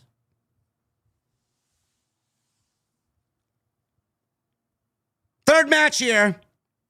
We now got to switch over to the app. Well, I didn't because I was watching on the app from 6 o'clock. But those who were watching on ESPN2, you were now prompted to go either subscribe to the ESPN app or not watch the show. Everything that we talked about was already on ESPN2. Now we switch to the ESPN app. And the first match that we get on the ESPN app was the wrong one. Imagine starting your show off on ESPN with this. I would have absolutely started off with something a little bit more, I don't know, entertaining. Third match. Charlotte Flair and Alexa Bliss versus Bayley and Lyra, Valkyria, Bird Lady, against the Bella Twins, against the Irresistible Forces. That's the name of Nia Jax and Lash Legend. I have the irresistible force to reach for the remote control every time I see Nia Jax. Or I have the irresistible force to roll my eyes in the back of my fucking head like 1991 Undertaker every time I see Lash Legend and her terrible, and I mean terrible, selling.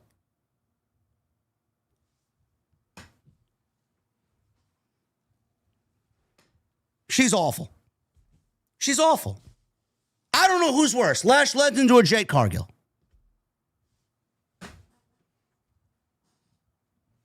Like, bro, just stop. Just stop. Just stop. Am I looking at a professional wrestler do her job, or am I looking at an extra on the fucking Walking Dead? What am I looking at?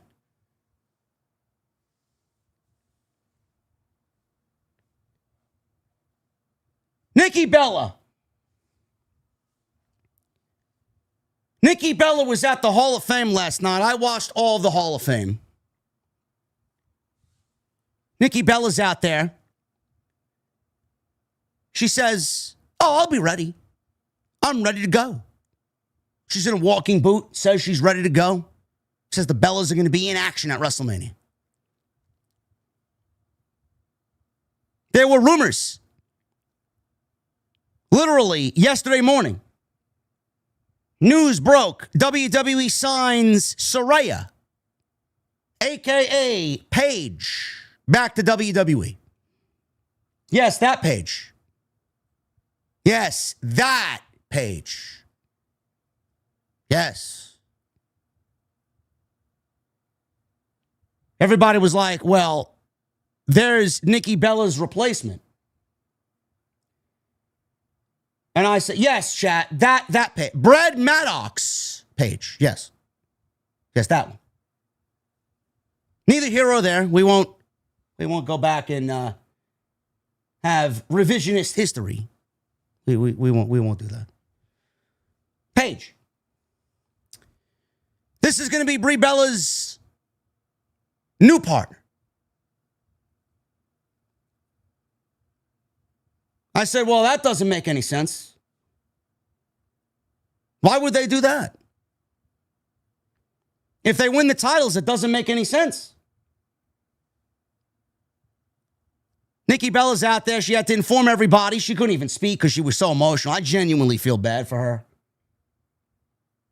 I'm not really the biggest Nikki Bella or Brie Bella fan, but I genuinely felt bad for her. Like, she didn't ask to be hurt. Shit happens. She said she could not get medically cleared. She tried. She has an ankle injury. But she didn't want to ruin Brie's WrestleMania moment. So she made a call to an old friend. Out comes the returning Paige. Saraya is back with WWE. She got a great reaction. She's got her old Paige theme. She's got her name back. She looked great. She looked happy to be back. She got a WrestleMania moment. Now, as far as the match, we're not going to go over the match because the match, A, was terrible. Literally nothing in the match is worth talking about and wasting my time again and wasting your time watching me talk about it. I would not do that to you. We're going to talk about Paige returning because that's the only thing that mattered. And everything that happened in the match was basically just Paige. Those were the only talking points about this match. So, Brie tags in Paige. Everybody wanted it. We had to go. How long did this match go? 8 minutes. So Paige was on the outside holding the tag rope for about 5.5 minutes. So she tags in. Brie finally tags in Paige. Couple of forearms, series of clotheslines on... Who was it she was in the ring with? Charlotte? So, fisherman suplex. She poses for the crowd. Lash Legend's in there. She sends Paige out to the apron. Paige comes in with some big knees. So, Lyra comes on in. She tries for the Nightwing. Paige hits the old Paige Turner for a 2 count. Nia Jax with a Samoan drop to Bayley. Jax kicks Brie in the midsection. Then she has Brie in position for a powerbomb. Lyra sends Brie and Jax out to the floor. Lash Legend comes from behind Lyra with a lash extension. She goes for cover and gets a 2 count. Double super kick to Legend. That leads us to a one-on-one Paige and Charlotte showdown. Big forearm exchange. Charlotte has a chop across Paige's chest. Charlotte goes for a figure 8. Paige rolls her up in a small package for a 2. Charlotte dropped Paige with the natural selection. And if you guys watch closely, Charlotte with the natural selection didn't go for the neck and head while doing the natural selection. She went for the body. She went for the torso and drove Paige down with a torso natural selection. That's a key. Good on Charlotte. I saw it. I'm liking what Charlotte's doing lately. I am. Waiting for that heel turn from Alexa, though.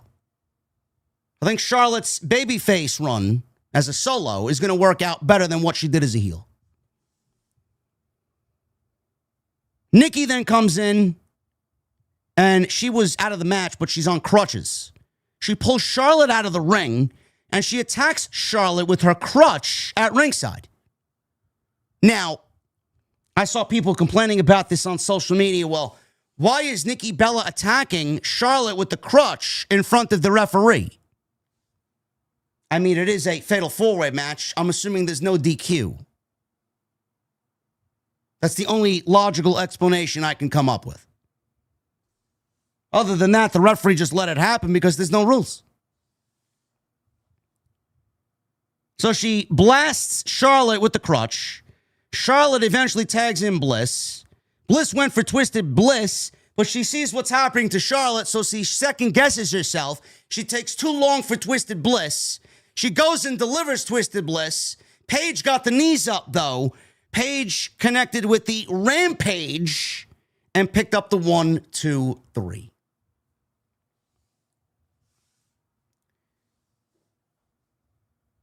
Brie Bella and Paige are the new women's tag team champions.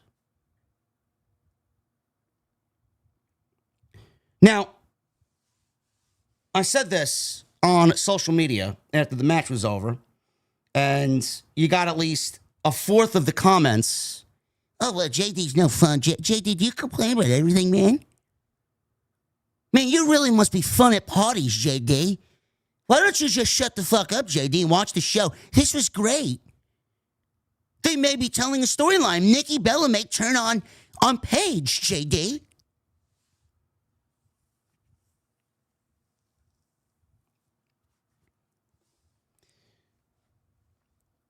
I have no problem with Paige returning. In fact, I actually think it's a great move. What type of performer she's going to be in 2026, what she's going to do differently in WWE that she didn't show us in AEW, I don't know. What type of schedule is she going to work? Is it going to be a little bit more active than AJ Lee? Is it going to be similar to AJ Lee? Kind of like a part-time on and off schedule? I don't know. She wanted to come back. They gave her a spot to come back. It was the ultimate spot to come back.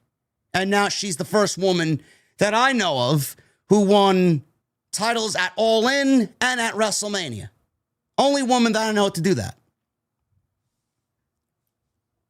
She's the OG of the women's revolution.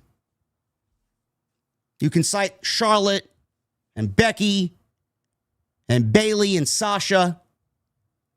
You got to go back further than that. You got to mention the AJ Lees and the Sarayas and the Emmas of the world. Emma doesn't get a lot of credit because she's not as big as Paige, AJ Lee, and the Four Horsewomen. Without Paige, there isn't any of the beginning of the women's evolution or women's revolution. What I genuinely feel bad about is Nikki got hurt. Paige coming back and returning to WWE at WrestleMania is the moment. It's the moment. That's all you needed. WWE loves the moment. It's not the way that I look at it, though. WWE double dipped with the moment. They gave Paige a tag team opportunity with somebody who is not her sister.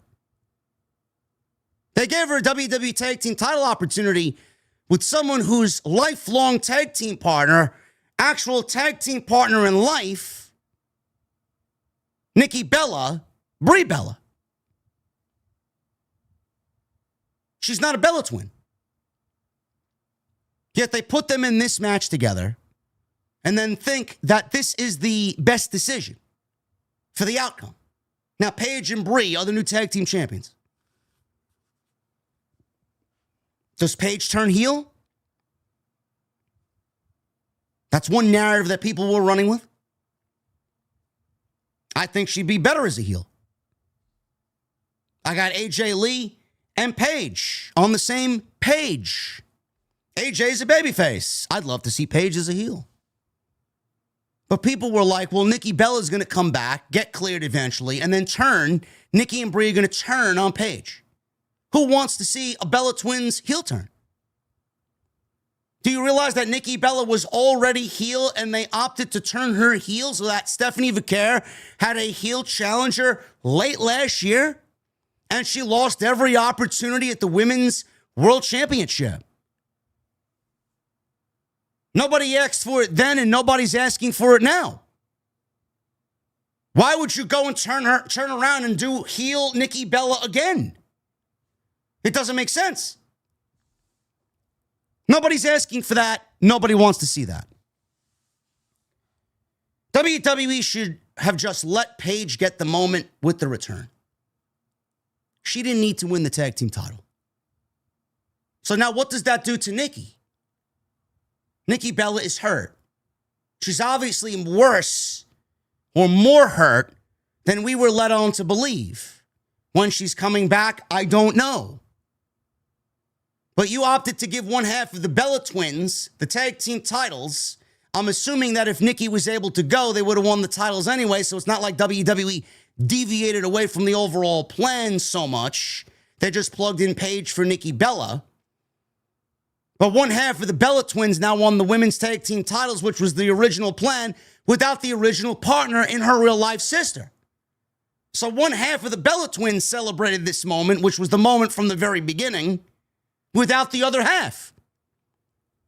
Why would you so blatantly leave Nikki Bella out of the moment for Paige? Now Brie's a tag team champion without Nikki. It doesn't matter if Nikki ends up becoming the tag team champion with Brie Bella. The moment is gone. Brie's already done it. It's not going to mean anything now if they drop the belts and win it together again. It doesn't mean anything. But WWE wanted a moment with Paige returning. They wanted a moment with Paige winning the title. They can't help themselves. It definitely spoke to me as, we'll do the moment and worry about the aftermath later. Instead of giving it to Lyra and Bayley.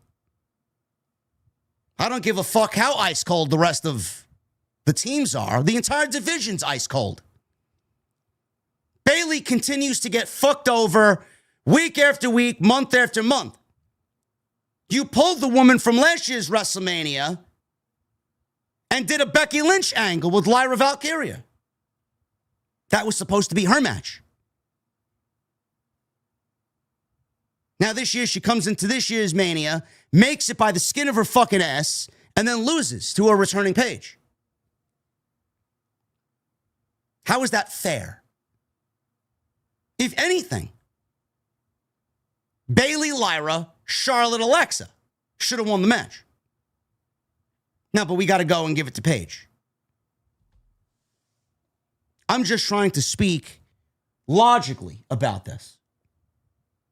Paige has nothing to do with the Bellas outside of, oh, she's our good friend. Total divas or whatever the fucking case may be. Good friend. Fine. But now you just ruined the moment for Nikki Bella. She can't get that moment back because Brie's already done it, and it's not going to mean anything when Nikki does it. Or if Nikki does it. Nobody wants to see a heel Bellas. Nobody wants to see a heel Nikki. We've seen that last year, legitimately 6 months ago. And now Paige is back in the WWE as a champion. I wish they weren't so reliant on moments. I really wish they toned the fucking desire for the moment down. The moment is her return. We didn't need her winning the title. So you bypassed others who are deserving of it, who worked to get here through the slop that you gave them, to give it to someone who just stepped foot back for 5 minutes in the fucking company. Don't know how you look at that as fair. Just saying.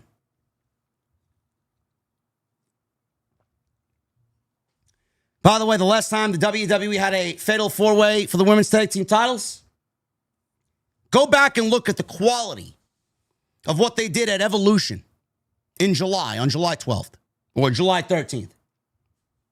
Go look at the fatal four-way that happened on that show. Charlotte, Alexa. Who else was in that match? The Kabuki Warriors, Sol Ruka, and Zarya. And who was the other team? Might have been...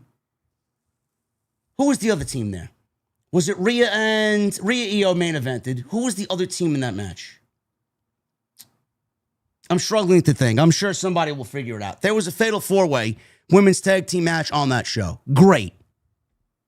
What happened to that? Where's the quality in these matches? I don't really understand it. Roxanne and Raquel. Why was that match so good and this match was fucking terrible? Why? The only thing of note was Paige's return. That is basically all she wrote.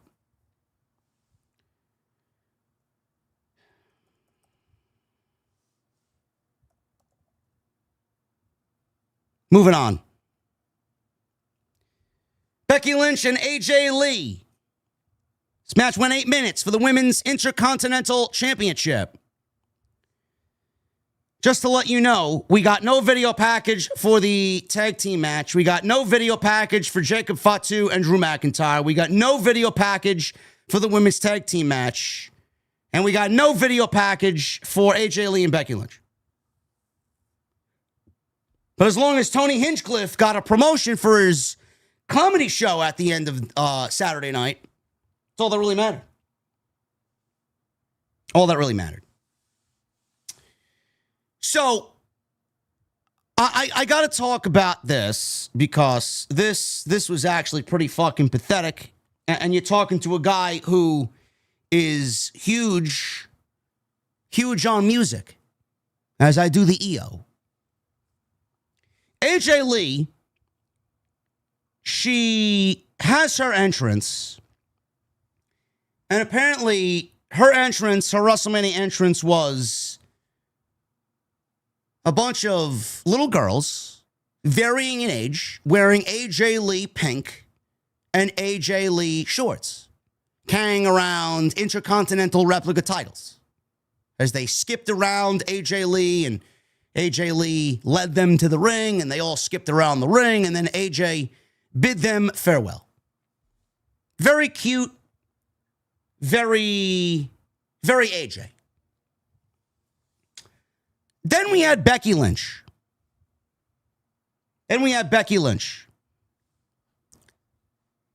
WWE opted to fly in the band The Wonder Years, or who I am now labeling as the Blunder Years. When there are live musical acts, I pay very, very close attention.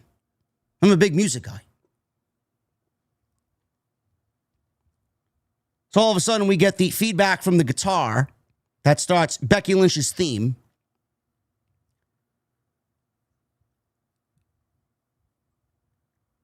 Becky Lynch's intro is, the man has come around. The intro to the song is spoken, I believe, by the lead singer.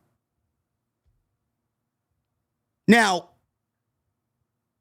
when they actually started the theme, you saw him hear the cue of what's playing and then speak into the microphone, and he was completely off sync by like a second or two. And then I start seeing them jump around, and I'm looking at the drummer play his drum parts, and he's off sync. And I see the rest of the guys jumping around, and then I hear the vocals come in. Bro, I wanted to tweet it out, and I did not say anything, but it was something I was thinking for the 8 minutes of this match. And it might not be a big deal to some, but I think it's pretty fucking pathetic.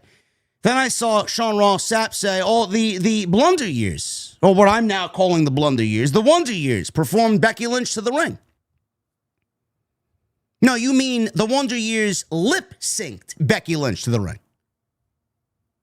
Imagine flying in an actual band and then having them completely lip-sync their performance. So not only did we not get a WrestleMania worth of WrestleMania, we got a band that WWE flew in who does Becky Lynch's theme music, who they lip-synced their fucking performance. The last time we got a band performing at WrestleMania was for CM Punk. We got Living Color playing Cult of Personality, while CM Punk main evented night one last year. Living Color didn't lip sync their performance, but the Wonder Years, the Blunder Years, lip synced their performance. They had these guys go out there and mock play to a backing live performance of Becky Lynch's theme and played it off like it was they were performing in the arena. Bro, that band doesn't sound that good live. That was not a genuine sound of a band live performing. It sounded very studio. It sounded way too good to be a live performance. And that's not the way a live performance sounds. It almost looked like a music video. It was basically a music video in live action, is what it was. They weren't playing the music. They were playing along to the music on instruments that weren't working.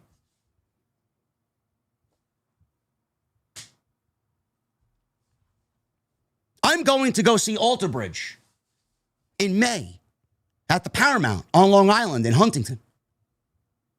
Imagine I pay for VIP tickets to go see Alter Bridge live. This will be the 9th time that I'm seeing them live.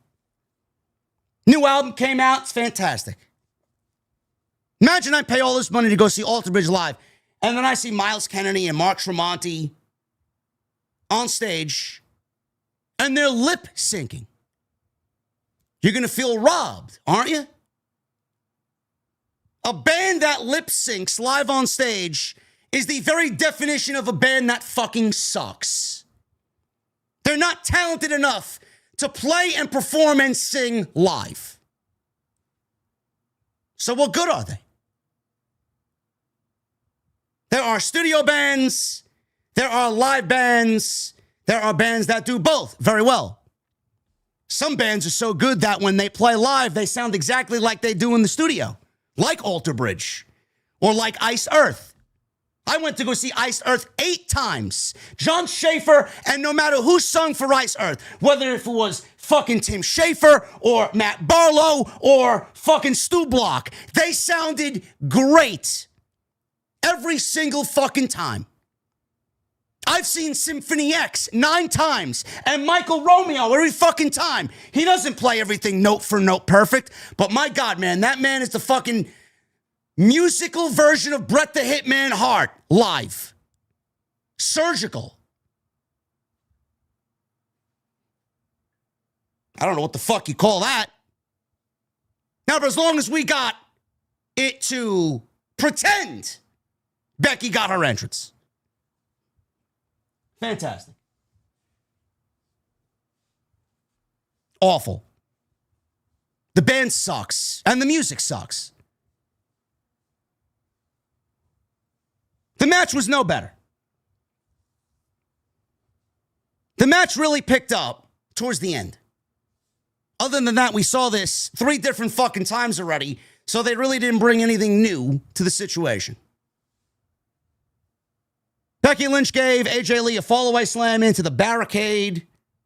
Looked like AJ fucked her elbow up. Back in the ring, she hits a middle rope leg drop for 2, exploder for 2. AJ makes a slight comeback.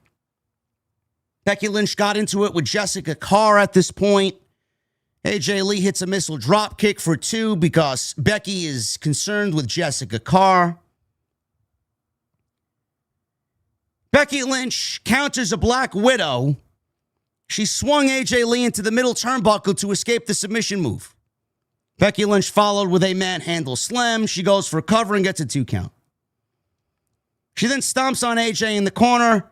Jessica Carr's got to get involved, and she puts her hand on Becky Lynch, backs her off.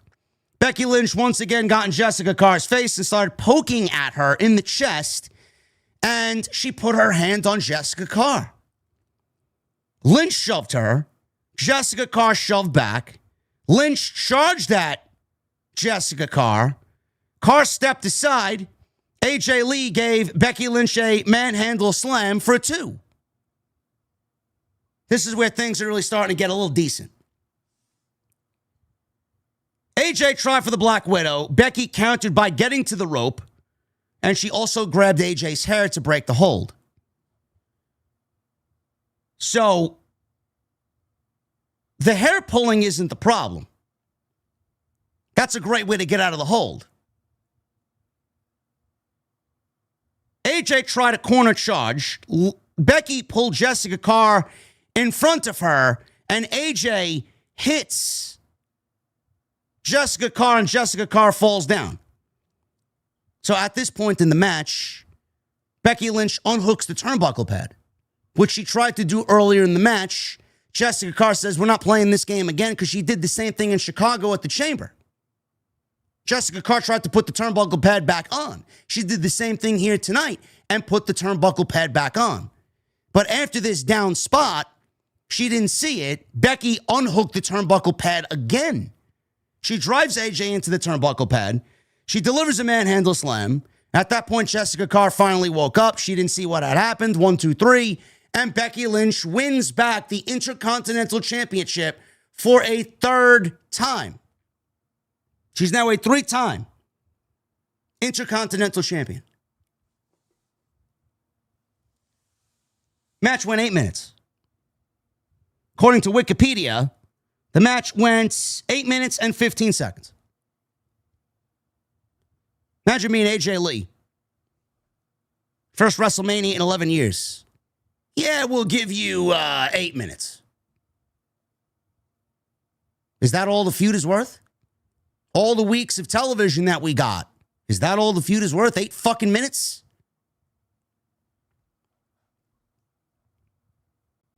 Becky Lynch has had WrestleMania classics with Bianca Belair and Rhea Ripley and all these other great women. 8 minutes. What happened to the Becky Lynch of yesteryear? How do you go from that to this? Are these women not capable of going more than 10 minutes? Do they think the fan base doesn't want to see wrestling on a show called WrestleMania? Becky cheated to win. Some might be asking, well, how does this end the feud? Becky cheated. It ends the feud because AJ Lee is not a full-time performer. AJ Lee is going away. She won't be back till SummerSlam, or if WWE does Queen of the Ring. She's not a full-time performer. They told you she's a full-time performer. She's not. She's back for a match on a major show like WrestleMania or Survivor Series or the Elimination Chamber. She's back to wrestle less than 10 matches a year. The only way that it ends the feud is now Becky moves on to something else because AJ is now going away for 3 months. So if you're a little confused as to why the ending happened the way that it did and it leaves everything still not really finished, or it leaves it in a way where the feud doesn't feel finished, no, it's very finished because AJ Lee's going away and Becky Lynch is now a 3-time Intercontinental Champion.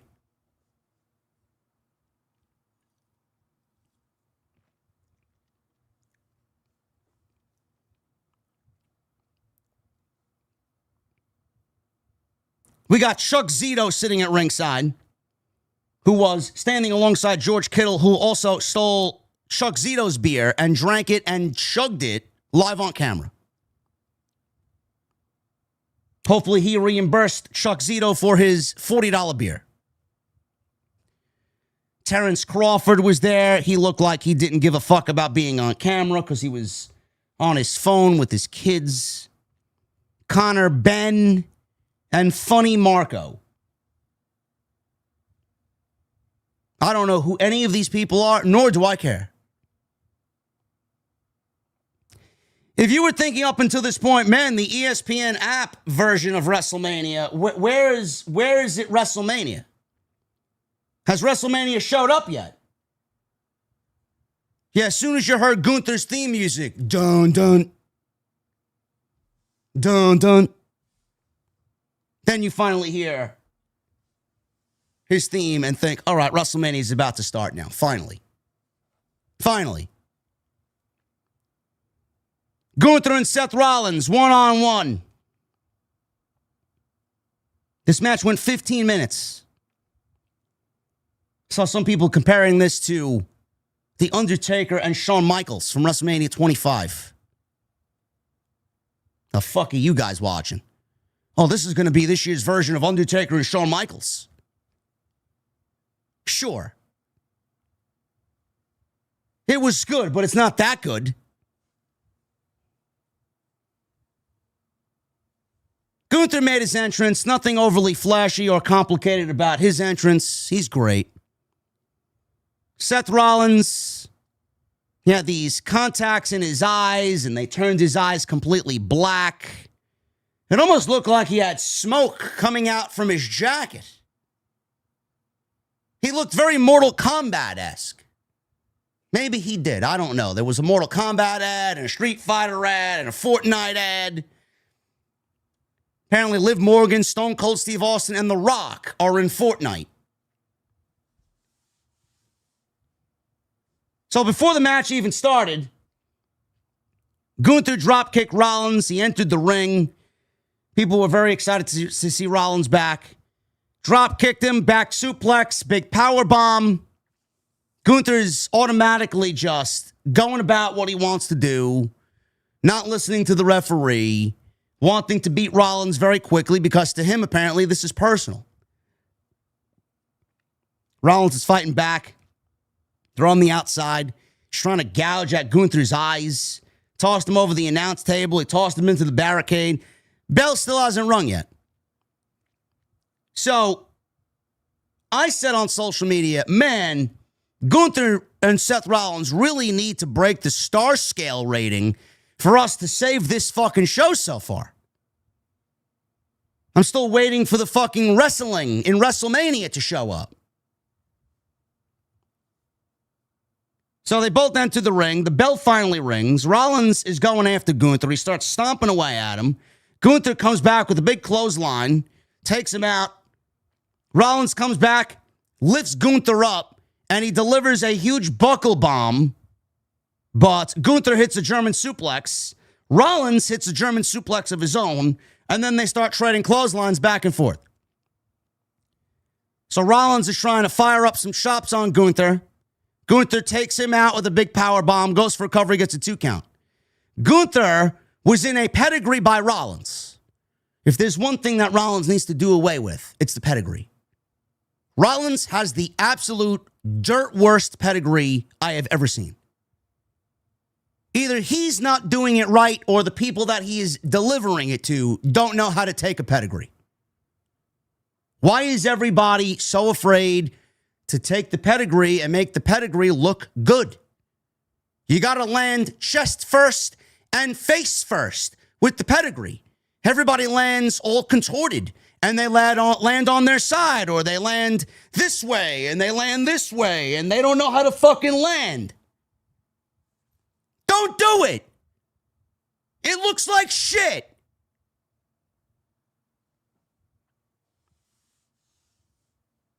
So Gunther counters the pedigree. Rollins comes back with a big knee, followed with a pedigree, finally hit it. It looked awful.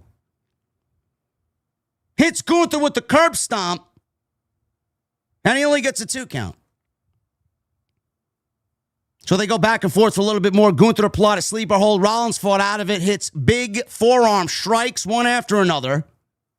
He went for another forearm. Gunther absolutely leveled him with a King Kong lariat. Gunther goes up top. Rollins met him up there, hits a superplex. Falcon Arrow, goes for a cover. He gets a near fall. 2 count. Rollins again avoided a sleeper. Crowd chanted, or applied a sleeper, rather. Crowd is chanting for Gunther to tap, so he got to the rope and he broke the sleeper. Rollins hits another suicide dive, consecutive suicide dives. Gunther blocked a third, powerbombed him on the edge of the apron. He then also powerbombed him on the announce table, on the edge of the announce table. So they climb on the table. Gunther set up for another powerbomb. Rollins hits another disgusting-looking pedigree on the table, and the table doesn't break. So Rollins goes from one table to the other. He goes from Michael Cole's commentary table to the Spanish announce desk, and now he's looking at Gunther from the other table. He's looking to stomp Gunther on the other table, which he did. So, at this point, I thought Bron Breaker was going to come out of nowhere, going to come from the crowd and spear Seth Rollins on the table that he was standing on. So the referee went to go check on Gunther. Bron Breaker runs down the aisle, and he speared Rollins into the ringside barricade. The referee didn't see it. I'm asking, where's the referee? Where's the referee? He really must be checking on Gunther at this point. Concerned about Gunther. So Bron Breaker standing out there admiring the work that he just did. So after the spear, Gunther applied a sleeper. Rollins is in the ring. Sleeper hold. Rollins passes out. Gunther wins. Nobody should be surprised about what happened here. Match ended in 15 minutes and 45 seconds. Absolutely, by far and away, the best thing on the entire show is this match. The only aspect of this entire show that was worthy of WrestleMania. They understood the assignment. They're looking at this fucking deplorable program up until this point and probably came together and said, yo, Big Gunther, we need to go out there and we need to fucking show these people what we could do. Now, I'm still going to say, even though it went 15 minutes, I mean, another 6 or 7 minutes with these guys wouldn't have harmed anybody. Why is everything kept to such a bare minimum? You got two of the world's best pro wrestlers out there, two guys that made your show absolutely fucking somewhat watchable.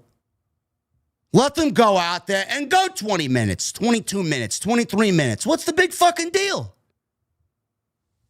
I almost felt even this match didn't get out of that second gear. We had still so much juice left to go. But they figured, well, Bron Breaker's going to fuck things up anyway. We don't need them to go out there and give you an AEW match. You want that? Go watch the Sicko promotion. You got two of the world's best pro wrestlers on your roster. I don't know, maybe let them go out there and fucking pro wrestle. So Bron Breakker, he's out there now. Bron Breakker speared him into the barricade.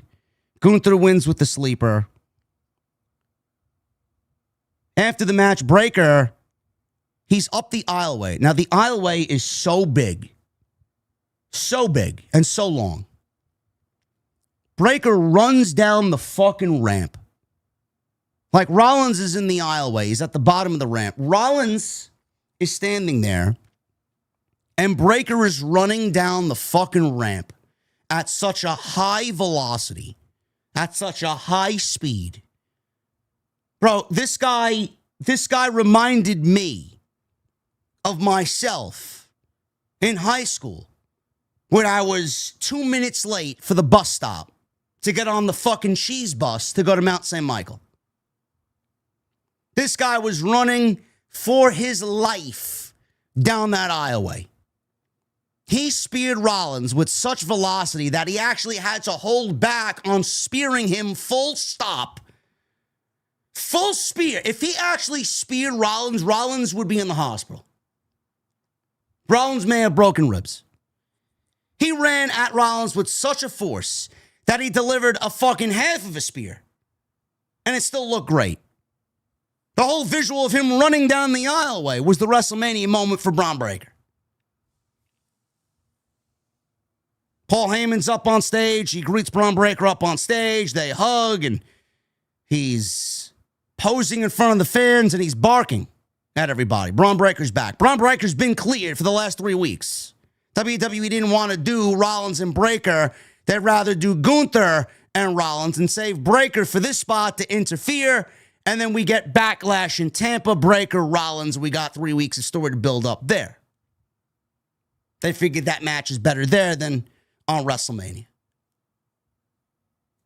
I don't hate it. The match was great. Easily the best match on the entire show. Breakker returns. He had a great spot. He had a great moment. Everything worked out. Everything worked out. Everybody telegraphed this for weeks. We all knew Breakker. As soon as we got the word he was cleared, we all knew. Gunther can't lose. There's no way Gunther's losing. Nor should he lose to someone like Rollins. Breakker, Rollins, Tampa, Backlash. That's the match. Excellent stuff here.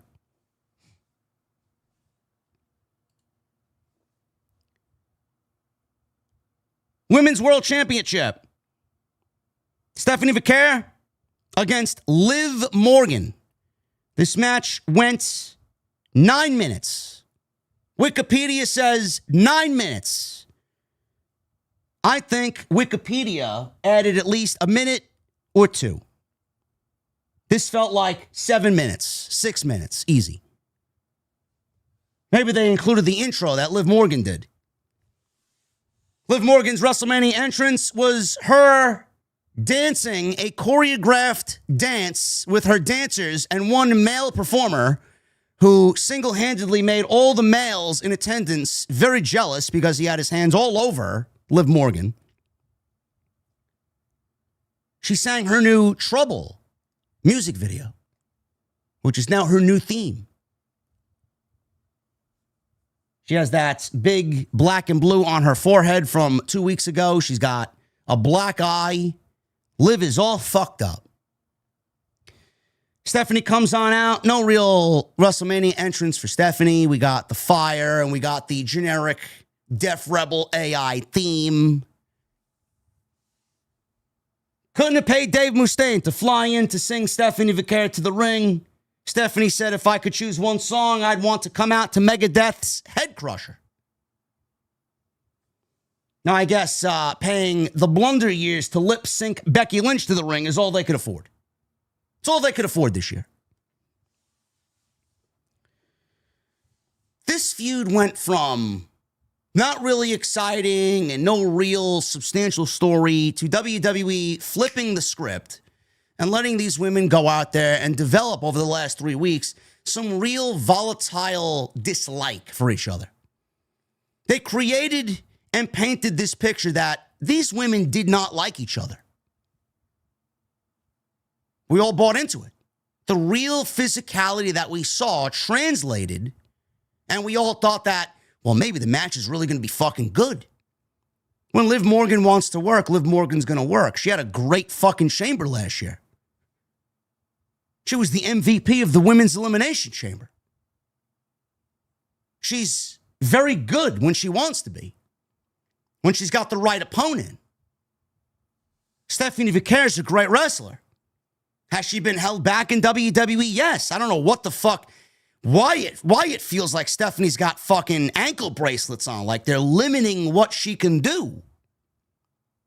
You got one of the best women's wrestlers on the planet, and you're dumbing her down at WrestleMania for 6 minutes, 7 minutes.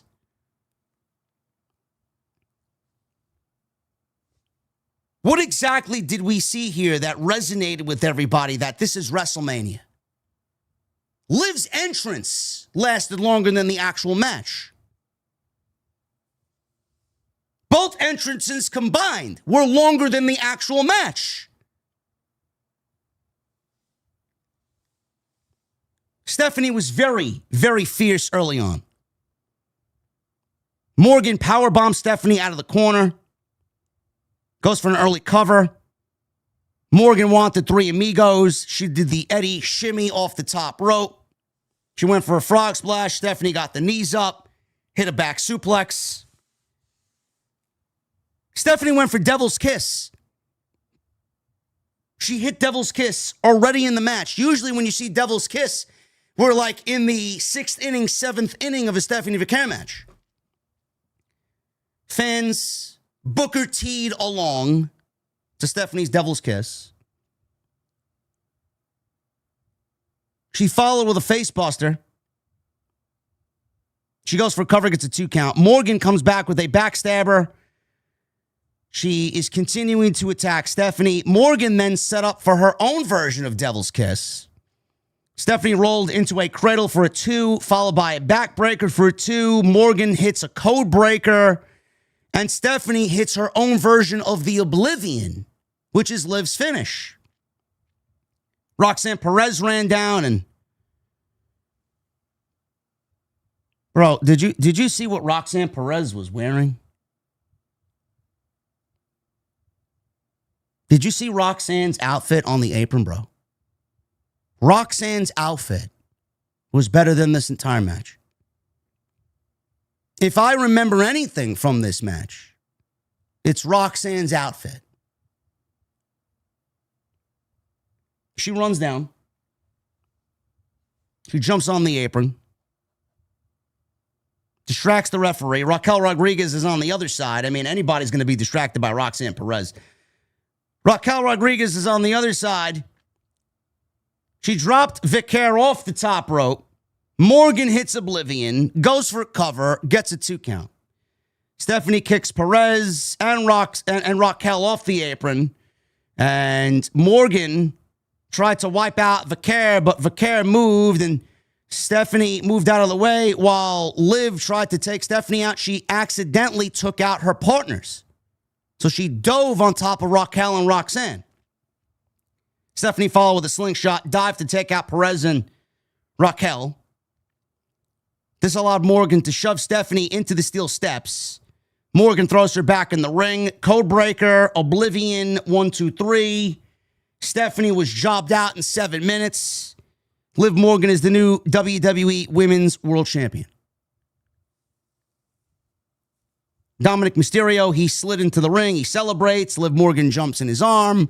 And fireworks go off. And Liv Morgan is apparently, according to herself, the greatest women's champion of all time. This match was not the greatest of all time on no card ever. What are we doing here? All the weeks that we got, Liv winning the Rumble and the whole chase on who to wrestle and who's she going to choose, building the story up with vignettes and the fights and the injuries that Roxanne and Liv suffered through 2 weeks ago. 6 minutes. 6 minutes. What the fuck are we doing? Where the entrances for both equal or are greater than the actual length of the match.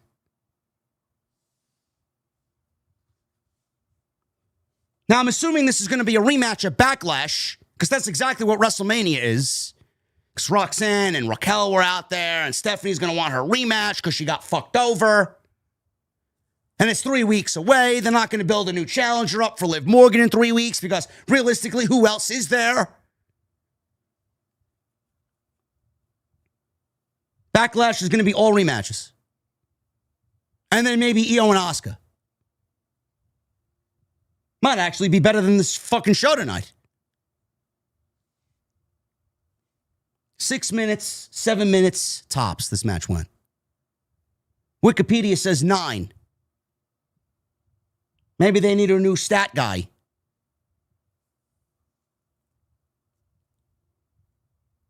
Bianca Belair. She did indeed return to WWE, but not under the circumstances in which she is back as an active performer. John Cena, he comes on out and he announced the ticket sale number, which I have to look up because I want to see what WrestleTix is saying with WrestleMania. As of their last tweet was 10 hours ago, 2:29 p.m. WWE could have moved 500 tickets in between 2 p.m. and 6 p.m. if they wanted, or 2 p.m. and whatever the time was now here, 8:30. As of 2:30 on Saturday afternoon, WrestleTix says that WWE had distributed 50,386 tickets. John Cena came out and announced that the attendance for WrestleMania on this night one was 50,816. Now, WWE usually inflates the number. 5, 6, 7, 8,000. I've seen them go upwards towards 10,000 plus. Everybody inflates their numbers. Tony Khan inflates his numbers, both ratings-wise and pay-per-view-wise, pay-per-view attendance. He did it with All In last year in Texas. 30,000. It was 21,000 in that place.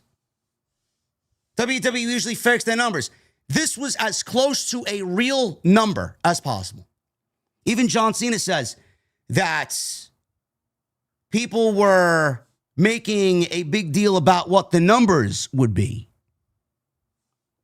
There was a lot of conspiracy about what the numbers would be.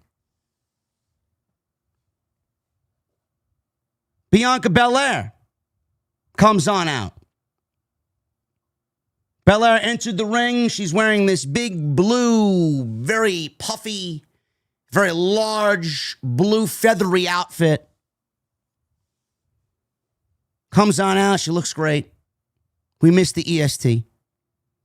She said she misses the fans and appreciated all the love and the support she received from them. She had a big WrestleMania announcement. She removed her coat and she revealed that she was with child. Bianca Belair revealed that she is pregnant. Crowd cheered. Cena hugged her. Upon hearing that Belair was carrying WWE's youngest fan, he updated the attendance from 50,816 to 817. This was actually a very heartwarming moment. I'd be lying to you if I did not get a little salty in the eyes for this. This was great. Happy for Montez and happy for Bianca. SmackDown could absolutely use her.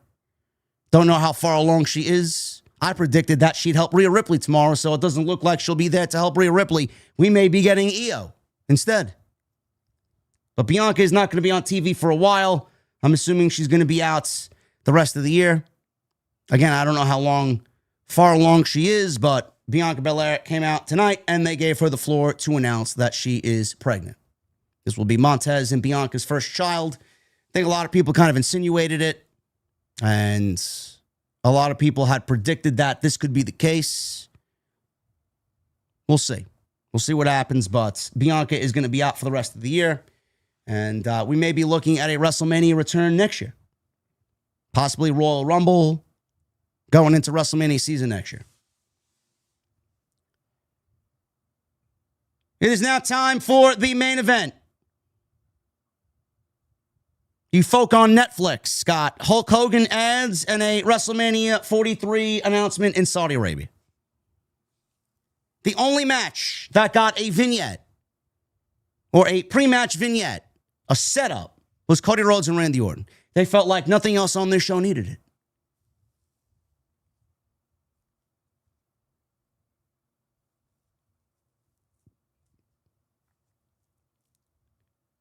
Pat McAfee. He came out. He was the first one to get an entrance.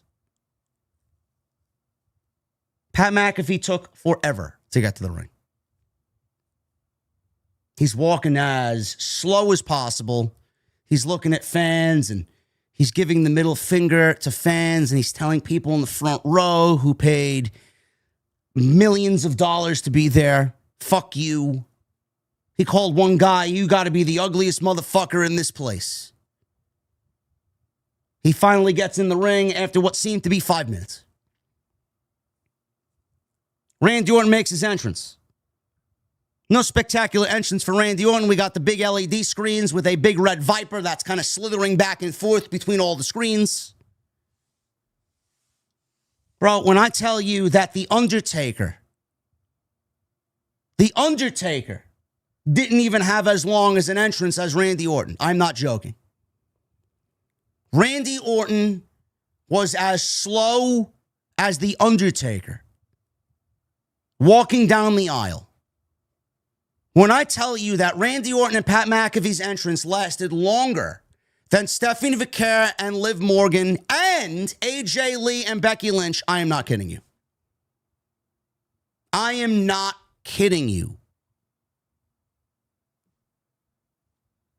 Then you wonder why Stephanie and Liv only got 7 minutes and why Becky and AJ only got 8 minutes. At what point are we getting a wrestling match? How does anybody look at this and say, this is a good idea? Randy Orton comes on out, and when the chorus hits for Randy Orton's theme, you could instantly tell that WWE piped in the first chorus of people singing Randy Orton's theme. They had this little WrestleMania meter with the fucking decibel meter, and then they piped in crowd noise. They let the chorus play 2 other times. The 2 other times, chorus 3 and chorus 2 and chorus 3 were as quiet as you could fucking possibly imagine. They were nowhere near as loud as the first chorus. Bro, people were legitimately standing in utter silence. So not only did WWE have the blunder years lip sync Becky Lynch to the ring, they piped in fake crowd noise for Randy Orton. Either that or they lowered the volume of the overall crowd because there was some fucking lady through half the show that was screaming. And you heard her on the camera, on the ringside microphones. Something happened. I don't know exactly what it was. But the first Randy Orton chorus felt artificial. It wasn't real. The crowd was not loud at all at any point during this entire match up until the ending. Fake. Fake.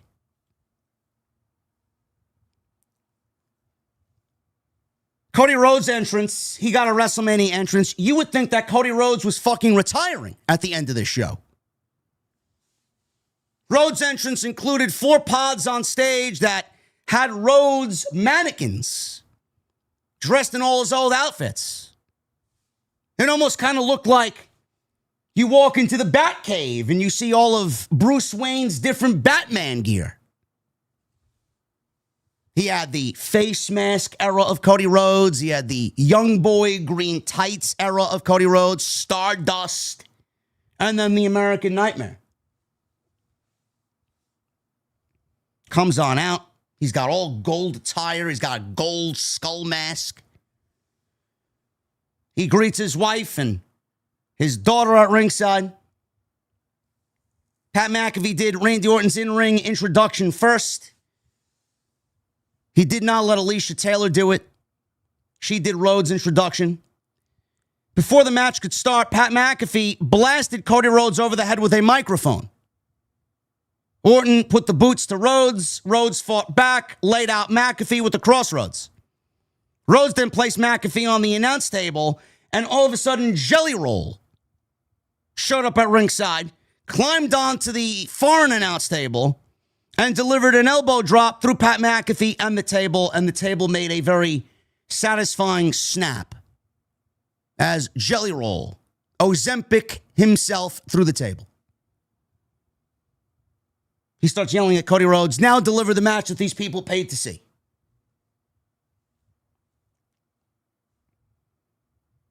Pat McAfee was put on a gurney. They wheeled him out. He did the Steve Austin. Well, not really the Steve Austin. I guess this would be the Vince McMahon. He was laying on the gurney as they rolled him up the ramp, and he gave the middle finger to everybody. Middle finger waving in the air by Pat McAfee. Orton joined Rhodes in the ring. The match finally begins. Orton was in control until Rhodes hit the big uppercut and power slam. Orton came back with a backbreaker. Michael Cole mentioned the reports of Randy Orton possibly being injured as Randy sold his back big time during this match. Unnecessarily and very, very frustratingly selling his back. I'm like, bro, enough of the fucking selling already. Bro, he sold so much that the match came to a snail's pace at one point. You could put this match on in the fucking bedroom and fall asleep to it. It's like Cure for Insomnia type slow. Rhodes drove Orton back first into the corner. He applies a single leg crab to Orton. Rhodes let go of the hold but kept targeting the back. Very slow. Orton tripped up Rhodes on the top rope. Met him up there, hits a superplex. His back is so hurt, though. He's selling his back the whole match. He hits a devastating superplex. Orton clotheslines him, power slams him, draping DDT him. His back is hurt, but he's doing all his signature moves. Orton continued to sell his back. He dropped down to the mat to set up the RKO. Rhodes blocks the RKO. Orton blocked Rhodes' suicide dive. Orton gave Rhodes a back suplex on the announce desk. Rhodes drove Orton into the ring post, and there was some boos. I don't know if they were booing Cody Rhodes or they were booing Randy Orton. I think that they were just booing how boring this match was. I genuinely think they were booing how boring this match was.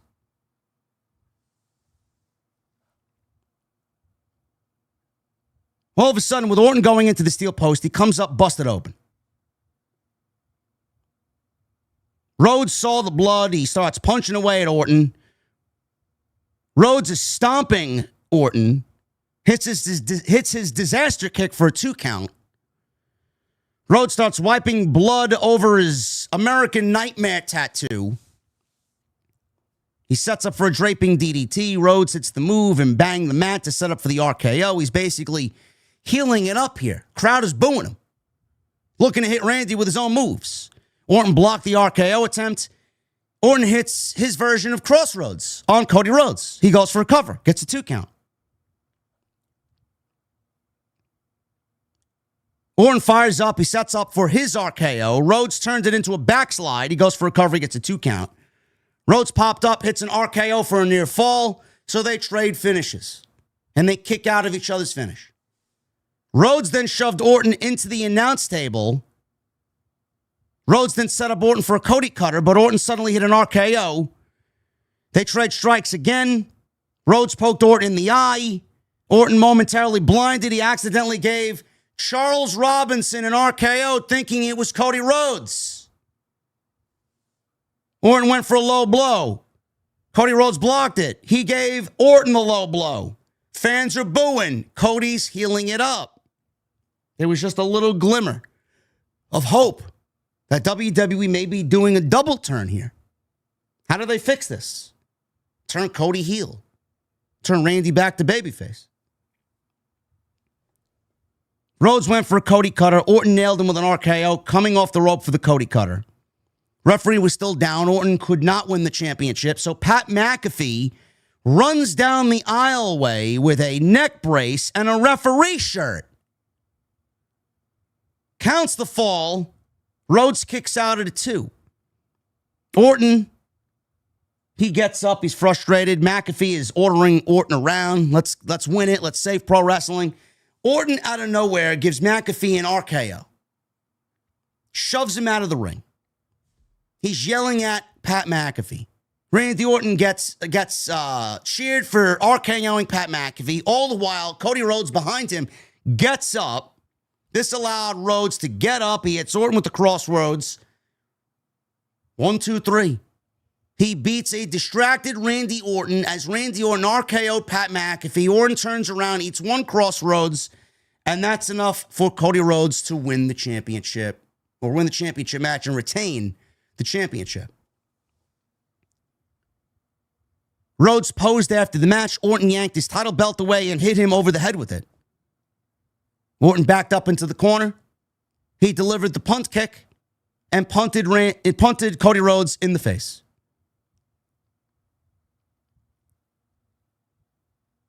Randy Orton loses in 22 minutes. They went into this match with Randy Orton being the heel, Cody Rhodes being the face, with Pat McAfee thrown in there with the narrative of this show sucks, Cody Rhodes sucks, he's a vanilla champion and he's ruined wrestling. We need to save pro wrestling from Cody Rhodes. Some people thought that it was a vehicle for WWE to sway the reaction to Randy Orton to genuine heel heat. Meanwhile, everybody still wanted to see Randy win, but they wanted Pat McAfee to go away because Pat McAfee had go away heat. I legitimately started feeling bad for Cody Rhodes, not because of what we're seeing on television, not because of the storyline. I started to feel genuinely bad for Cody Rhodes because this is now the second year in a row they celebrity'd his fucking matchup and fucked it up. Last year, The Rock was supposed to show up to tie up loose ends. He opted not to show up. Travis Scott got sent out there and fucked up Cody Rhodes. This year, it was Pat McAfee and Jelly Roll. We all knew that Randy Orton coming into this match was still going to be cheered anyway. They booed Cody Rhodes for mostly the second half of this match. Orton sold his back. He was selling his back so much. I'm like, bro, is he really hurt? Or are they just doing this to build sympathy for Cody? Bro, it was so obnoxiously just over the top. It brought the match And the quality of the match so down. Bro, it was legitimately dragging at points. I'm like, oh my fucking goodness. I'm like, their match at King of the Ring was so much better than this. Orton sold his back. I don't know if they tried to use this as a tactic to get Cody over. Then the Pat McAfee RKO. He took out McAfee. This was a babyface move. Bro.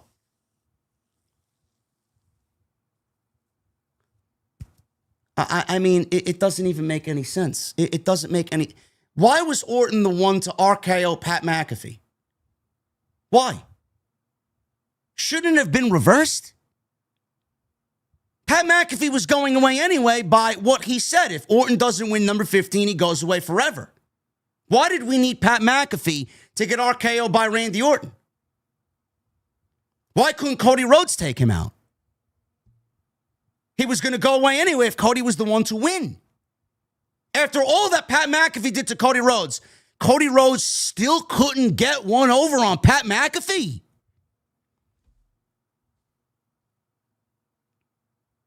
I don't understand this.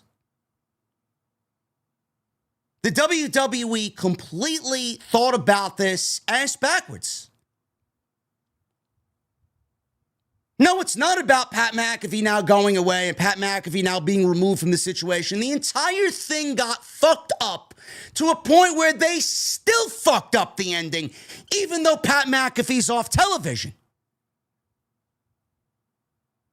Anything would have worked but Randy Orton. Basically, what they wanted you to think is that this shit sucked with Pat McAfee and Randy Orton didn't want this to begin with. But it should have been Cody Rhodes who took him out. Or worse yet, Jelly Roll. As long as Pat McAfee was going away.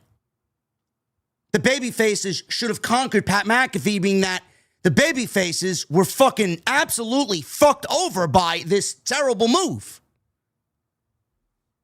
But Randy Orton's the one.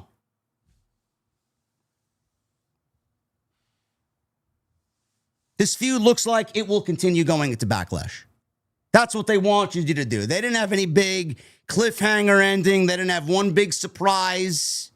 There was nobody else outside Pat McAfee. They did what they did. They sold the back to somehow get sympathy on whatever the fuck they were thinking it was going to get sympathy on. The Pat McAfee inclusion got just absolutely ridiculous by the end because Randy Orton was the one to take him out, not Cody Rhodes. And this feud is going to continue now because we got 3 weeks till Backlash in Tampa. We're not going to go and give Cody Rhodes somebody new to defend the title against. And the reason why they did that with the ending and Orton giving him the punt kick is because it's going to continue. So WWE was forced to give us this slop to ruin the night one main event for the simple fact of the matter that they wanted Pat McAfee to go out there and be the one to sell tickets for WrestleMania, use his platform to sell tickets for WrestleMania, drop the prices 25%, claim the product sucks, Cody sucks, Punk sucks, SmackDown sucks, everybody sucks. For him to eventually go away and disappear. None of it was needed. The phone call wasn't needed. His inclusion wasn't needed. And now, because it's not WrestleMania, Ari Emanuel and Mark Shapiro and TKO are going to stay out of it. And Triple H now can tell his fucking story because TKO, Endeavor, they're going to do what they want with WrestleMania because they're in charge. Meanwhile, all of the greatest stories and the biggest matches should be taking place at WrestleMania, but they don't want it that way. They want celebrity. They want viral. They want what they want. They want people buying tickets and spending all this amount of money for fucking garbage. Because they know better. This show sucks. This entire show was fucking garbage. Every bit of it. Every fucking bit of this show was garbage.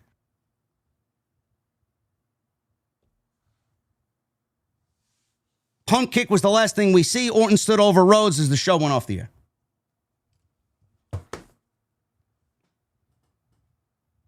Night 2 cannot be as worse as night 1. It can't be. We're starting things off with Oba and Brock tomorrow. Just by default, it's already going to be better than night 1. I don't know what else you guys want me to say. I ranted and I ranted and I ranted in the open of this fucking stream tonight. You guys want to listen to how I really feel about WrestleMania? It's all there. It is all there. Thank you guys very much for all of your support. We're going to sit down now, hang out, grab a couple of beverages, and we are going to sit down with your super chats. Thank you guys very much for all your support. You killed it tonight. We had almost 9,000 people in here. We might have hit 9,000. You guys are great. Follow me on social media at JD from NY206, Twitter, Instagram, TikTok, and Cameo. Hit that subscribe button down below. Turn on the bell for all notifications. Go check out all the great content on the channel. We got this stream tonight. We're going to be live again tomorrow. We're going to be live on Monday for Monday Night Raw after Mania. Not really expecting much of anything there. Tuesday Night Titans with the Solid Monster. If you guys are new and just found the channel and just subscribed, thank you.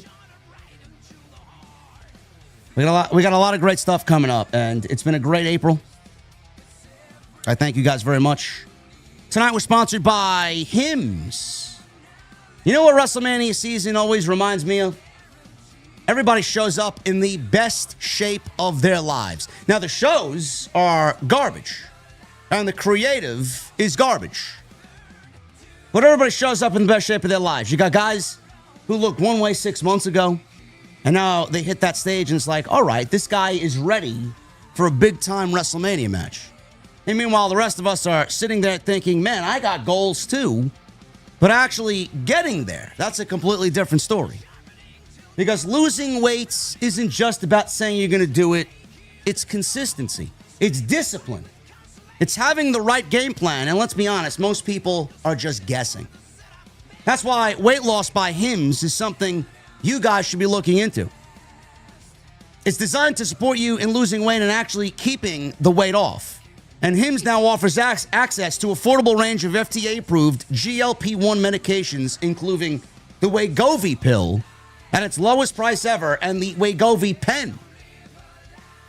And then here's the thing I like about it. This isn't some complicated, drawn-out process like tonight's main event with Randy Orton and Cody Rhodes. Everything happens online. You connect with a licensed provider. They determine what's right for you, and if you are approved, it gets delivered right to your front door. No running around, no nonsense, no excuses. And it doesn't stop there. They got 24/7 messaging with the care team, plus in-app support with meal plans, recipes, fitness videos, everything you need to actually stay on track. Because that's the difference between saying you want it and actually showing up like you belong in the main event. Now, this is the most important part.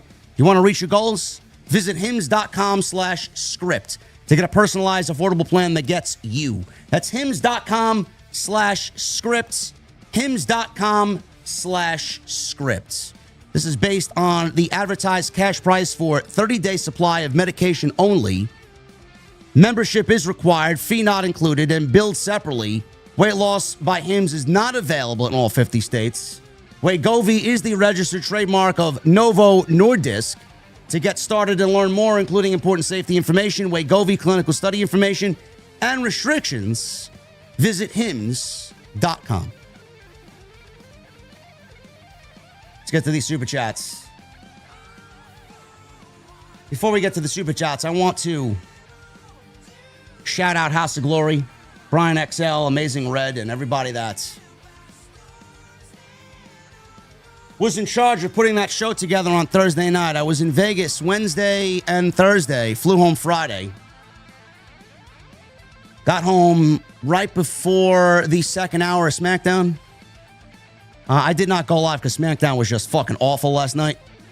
But the House of Glory show, man, one of the best shows. Visually, audio-wise, card-wise, attendance-wise, just audience-wise, energy of the audience. One of the best shows we've ever put on, from top to bottom. Almost a perfect show, honestly. tremendous. Red versus Bandito is a match that you guys should go out and seek. Charles Mason and Michael Oku killed it. Brody King and Zilla Fatu killed it. We had a great six-way scramble match. Just a great fucking show from top to bottom. Shotzi and Charlie, Dakota Kai, killed it. I was so proud of the show, man. You guys watched it. Thank you for the support. We're going to be back in LA on May 1st. I'm not going to be there, unfortunately. And then we'll be back in Chicago, I think, this summer. And I think we'll be back in Queens for Puerto Rican Day weekend. Going to be a big show. But tremendous show. You guys killed it there. Whoever we met, me and Jason floated around the Palms. Whoever came up to us for a picture and a couple of words, we thank you guys very much. Tremendous show. Absolutely tremendous. Very proud of everybody that helped put that show together. Let's start at the top. We got a lot of you guys tonight, man. We're going to try and run through these. Lauren, $2 super chat. Turned Randy heel for what? So Triple H can screw him. I don't really get the ending either, Lauren. I don't get it. I don't get what's going on there. They ruined everything. The whole fucking thing got ruined. The whole thing got ruined.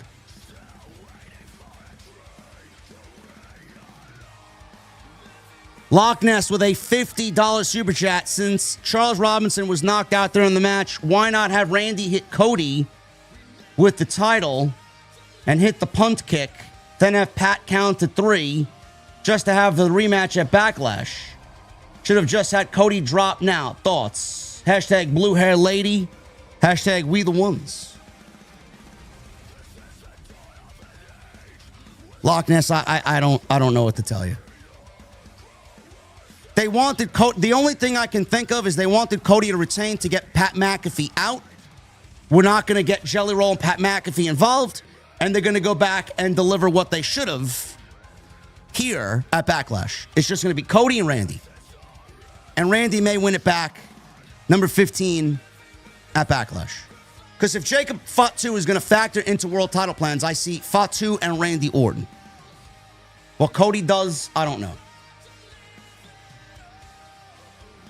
Or maybe we're all wrong. Randy's hurt, and we get Cody and Fatu.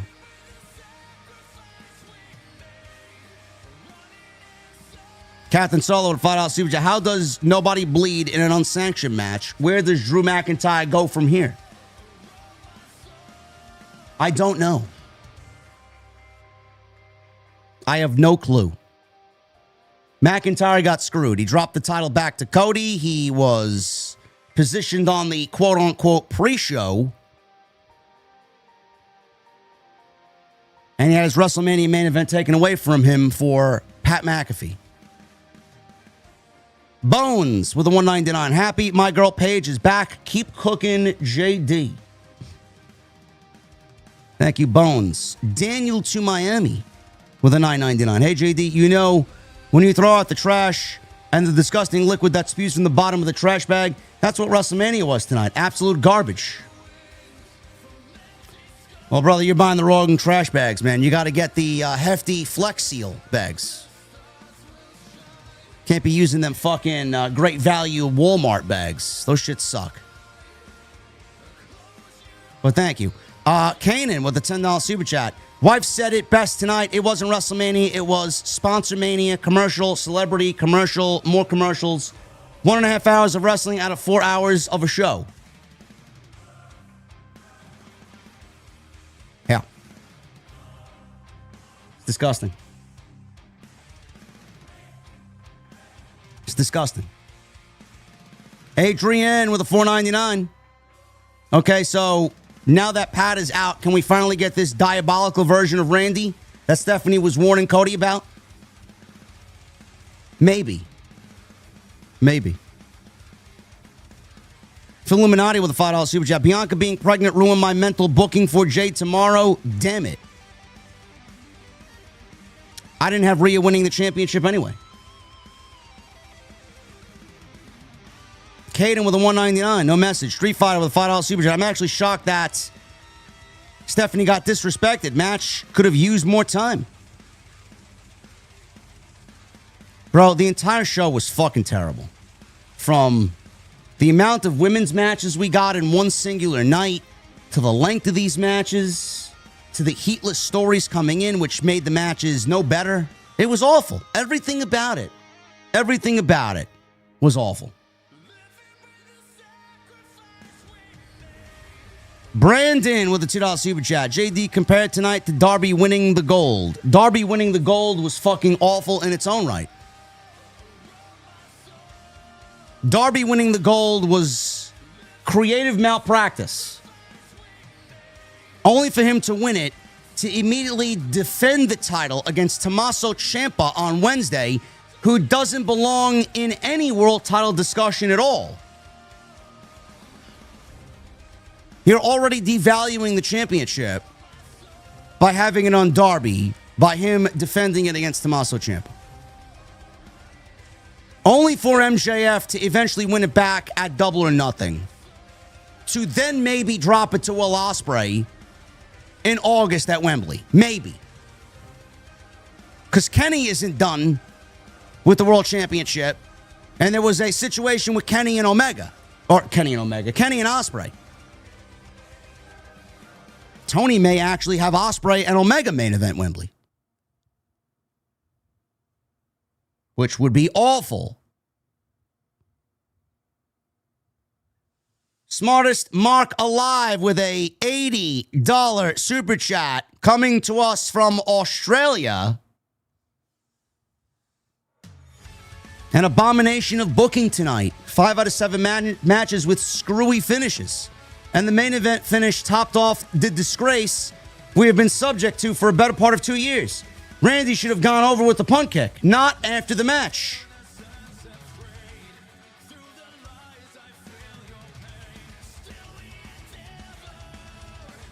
Brother, I think this administration needed Pat McAfee to get the fuck out of the story. That's the only thing I could come up with. This was worse than last year. For night one, this was deplorable. This was embarrassing.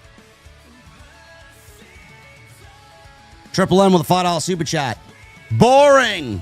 Was gaming on my PC handheld during the show. Congrats on all the success, my goat. Thank you for all that you do. Brother, thank you so much. Appreciate you. Party Punk with a $5 super chat. Seth modern day Mr. WrestleMania Rollins with another memorable entrance.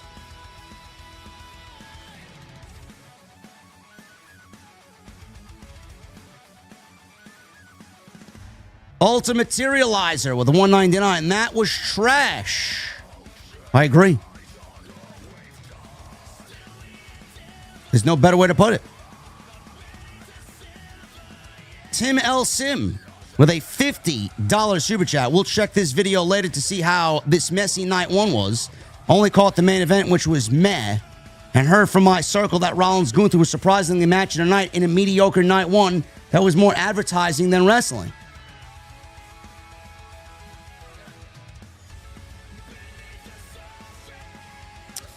You heard all correct, Tim. Also, Tim with a $20 super chat. No doubt that late-stage capitalism has deeply infected the world of WWE. Ruthless depression indeed. Here's hoping Night 2 is a little bit better with its main event and one more match being as good as hopefully Lesnar and Femi. Yeah, we got the ladder match. We got that 6-way ladder match. Should be good.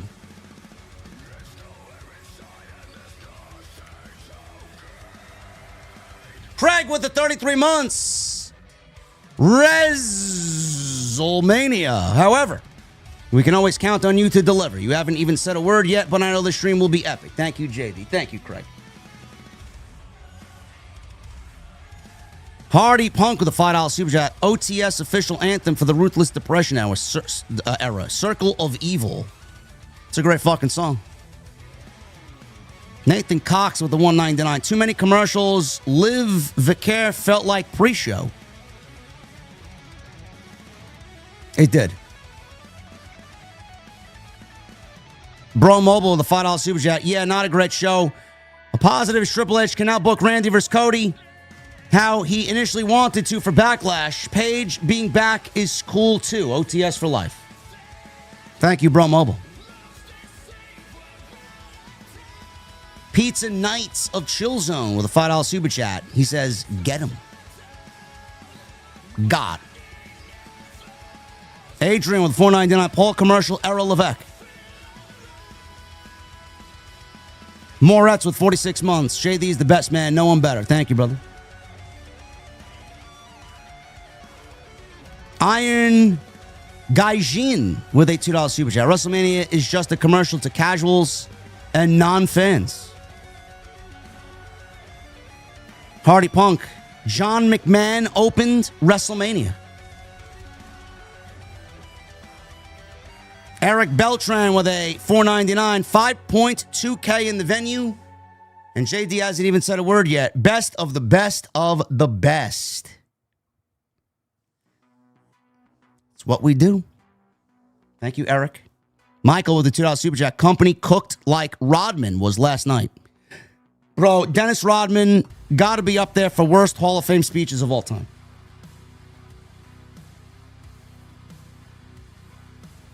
All Elite Adam with the $1.99. Best part of Mania was the Danhausen blimp.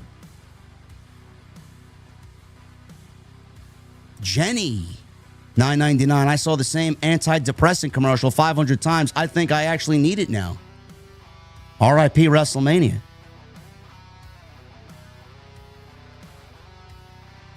Yeah, I don't know. I don't even know what commercials you guys were getting. I got nothing but a static screen. It gives me enough time to go up and make my fucking latte. Steam my milk, pour my espresso, clean my milk pitcher and my espresso filter, and that's it. Appreciate you. Jeff Mills with a 10. That ending that I saw, or the ending I saw coming, was Pat McAfee coming back out and screwing over Randy Orton, only to turn Cody Rhodes heel. But was reminded that WWE's ran by TKO. Absolute trash. TKO Sunday coming. Bro, the three most dangerous letters in WWE are not RKO. They're TKO. Fucking show was terrible. Spencer Moore going to $5 super chat. This is the first WrestleMania I didn't watch in 29 years. I'm here for the JD post show, though. At least you get your money's worth of me. Always. Sambinox with a $20 super chat. TKO had the audacity to overprice tickets for this. Yeah. Imagine paying money to sit there for this show. An hour and a half of match. And 3 hours of commercial.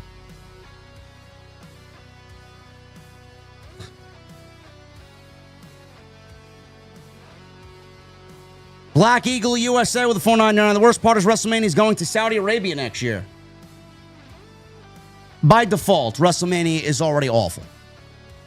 Next year. World of Wrestling with a $5 super chat. What the fuck is with the 4-minute commercial blocks after each match ending? If you're paying $30 a month for ESPN just for WWE, then unsubscribe. Boring.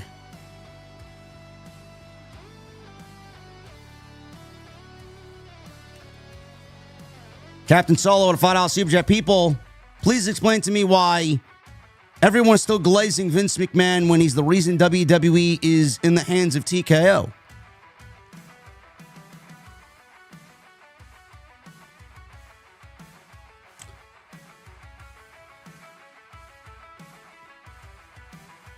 All I can tell you, Solo, is these people don't think. They don't have a brain. They regurgitate what other brainless idiots say.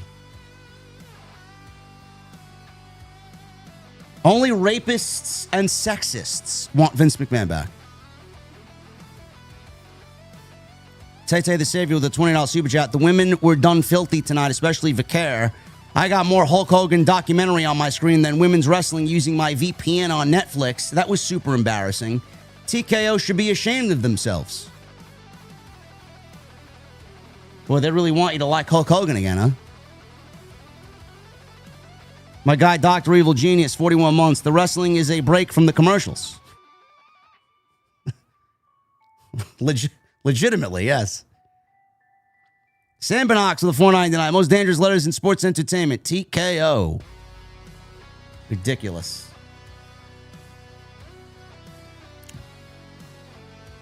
E-Murder with a $5 super chat. Yep, this WrestleMania was a disappointment and it went to hell in 0.06 in a quickness. And that really, really, really sad even after the show is over. Bro, I was contemplating staying in Vegas. Like, I wanted to be around all the energy.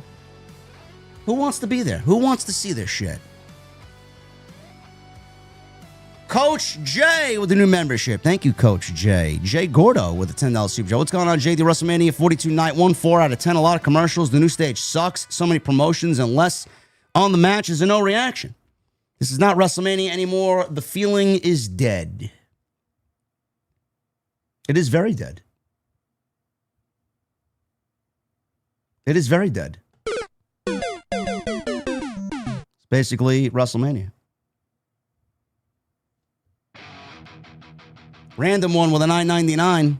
I just want my wrestling a good creative team with a real vision of where scripts are going. I also want my wrestlers to be able to tell a story in the ring. No, you're asking for too much, bro. You're asking for too much. Zone with a $20 super chat. Match with the least story, history, and time to build on the entire card was match of the night. Glad to see Paige back. One commercial on WrestleMania is too many. And there were 500. 5 out of 10. Check your DMs when you can. OTS. Thank you, Zone. Best in the world, Matt with a $2 super chat. Triple H takes pictures and points at people. I guess that's his job, huh? TPL, $2 super chat. Ari Emanuel is a terrorist.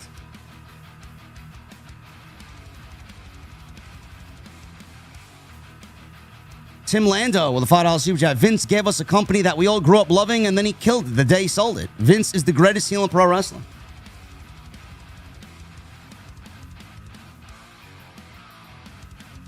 Jay Gordo with a $5 super chat. JD, I know you're a big heavy metal guy. What do you think about the band Meshuggah? If yes, that's your song or album. Love you, JD. OTS forever. I am not a fan. I hate that type of... What is that? Swedish? That Swedish type of math metal, that rhythm metal that kind of repeats the same thing over and over again with a groove.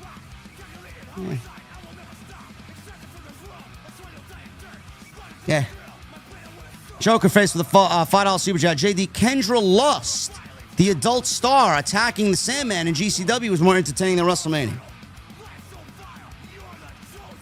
I'd rather watch Kendra Lust for 4 hours than WrestleMania.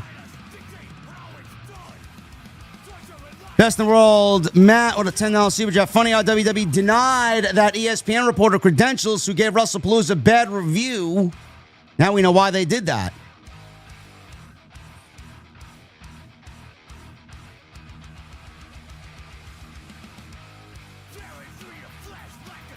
Meshuggah is amazing. I wouldn't use amazing to describe Meshuggah.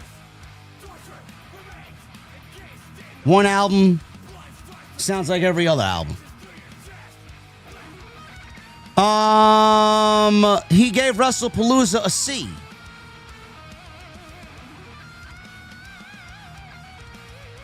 He's lucky he gave it a C. It was worse than a C.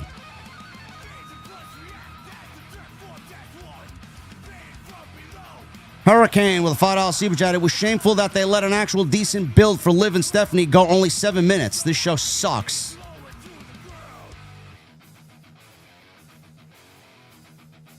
Turbo with a $4.99. I went to WrestleMania last year and night one was ass, but then Punk Seth Rollins had their match and made up for it. I went tonight and the whole show was terrible. Because they ended the show on a cliffhanger with a major angle. This year, they ended something that should have never even started. Because it was terrible.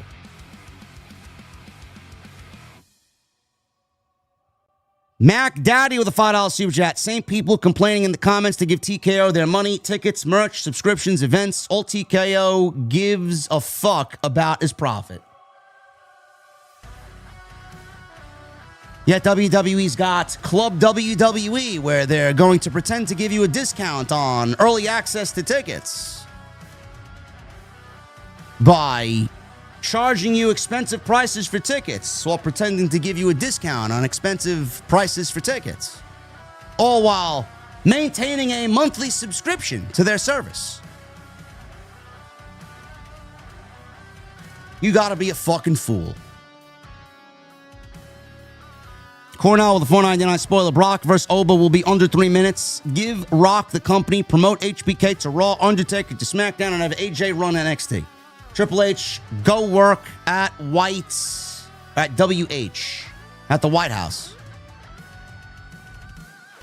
Which White House? White House subs in Atlantic City or the actual White House in Washington, D.C.? Make me my deli sandwich, Paul. Spicy mustard, please. Basic with the 37 months. Pro wrestling is a joke now. The old timers who broke their backs to make this sport legitimate, for it to turn out like this. What a joke.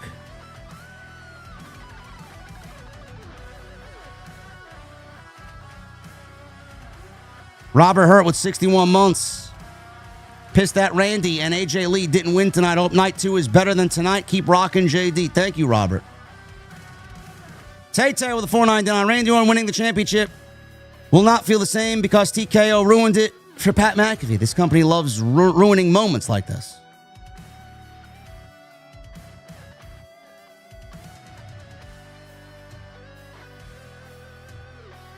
Lonnie with a 20.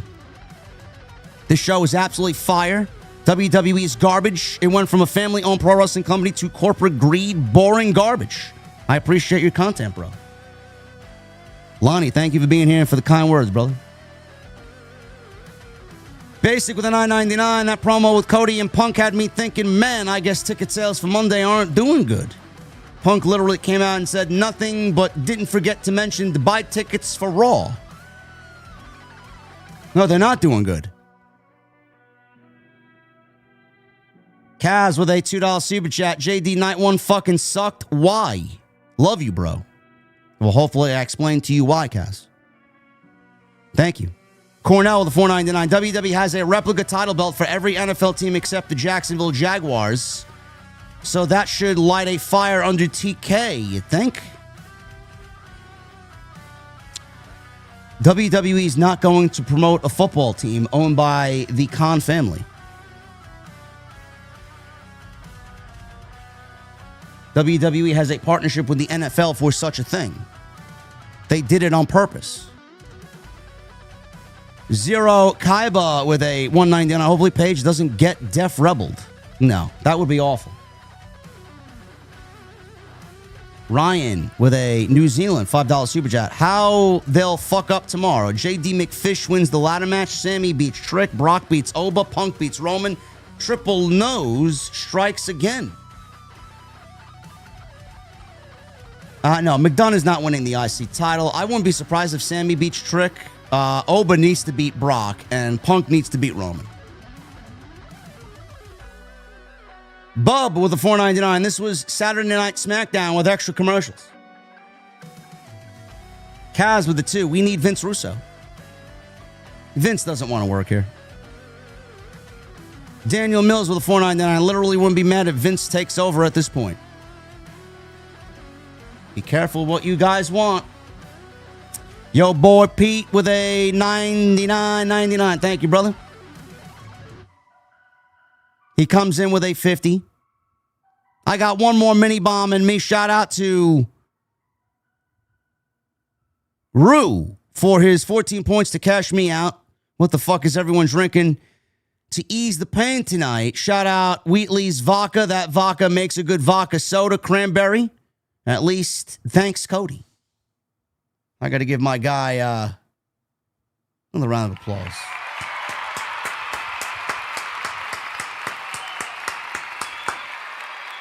Yo, boy, Pete. Thank you, brother. Resin with a 99.99. Thank you, brother. Where were you this week, man? I wish I knew that. I would have hit you up for some drinks, man. Thank you. Mr. Moneybanks with a $5 super chat. Everyone from the IWC gives JD shit, but tonight he has every reason to rant tonight. Last 3 matches had interference from Bron, Judgment Day, and McAfee. Bro, the people that give me shit are fucking clueless hacks. I only want a good product. You don't like what I have to say? Fuck off. The show sucks. Richard Cohn with the 13 months. Hey, JD, it was bad. I hope night 2 is a lot better. And those damn commercials I saw. What happened on Wednesday with MJF losing that match? Brother, I am in no state of mind to rant about something on another show. I got to preserve my energy for tomorrow. We will talk about that eventually. That also sucked.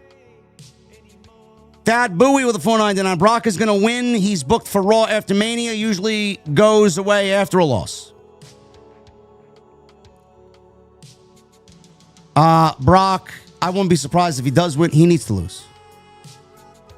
Theme Park and Things with a 41 months. JD will rant about WWE and how a show sucks, but the sickos will still never give him credit, or some in the IWC, I saw some sickos saying you're faking it. Sure. Whatever they say. Worry about your own show, which right now isn't doing all that great either. Tay with a $9.99. WWE claims that they don't listen to social media. Meanwhile, they ban people like Andres Hale because he gives one of their shows a C. Make it make sense. The media is controlled by multi-billionaires. Multi-billionaires such as Tony Khan and Nick Khan and Ari Emanuel. Their feelings are so soft that once you squeeze them, it's like fucking... It's like a Pillsbury Doughboy. You know? They're very soft. Charmin soft. Like that fucking teddy bear from the fabric softener commercials. Snuggle. They're soft.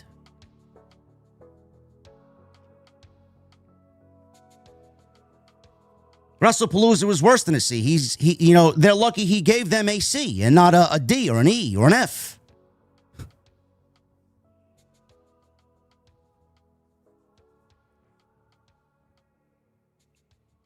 Honest journalism is being suppressed for fake content creators, fake reactors, and people who absolutely don't enjoy the fucking show, but fake it to enjoy the show just to get ahead. All they care about is themselves and their social media engagement. They don't give a fuck about if the show's good, bad, or in between. They don't give a fuck. None of them care about the product. They care about their Instagram numbers and their TikTok numbers. That's all they care about. They're all fake. Every fucking one of them. They don't want a good show. They're happy with the show that exists because they're getting their numbers. Meanwhile, all we want is a good show. And our numbers, good, bad, or ugly, are all the same. If the show was great, I would have had 9,000 people in here. If the show was fucking terrible, which it was tonight, I had 9,000 people in here. It doesn't fucking matter. It doesn't. WrestleMania 40 is the excellent example to use here. I had 9,300 people in here on both nights. And the show was great. Those people are the fakest motherfuckers in the entire community. Every single one of them.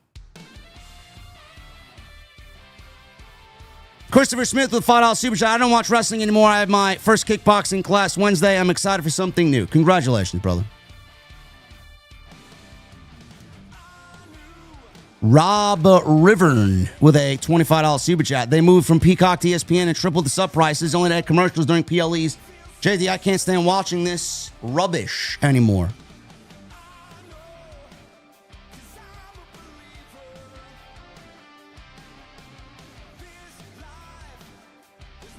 Basic with a $4.99. During the last days of WCW, it was treated like Chuck E. Cheese for celebrities. Master P throwing birthday parties on Nitro. This is what WWE feels like.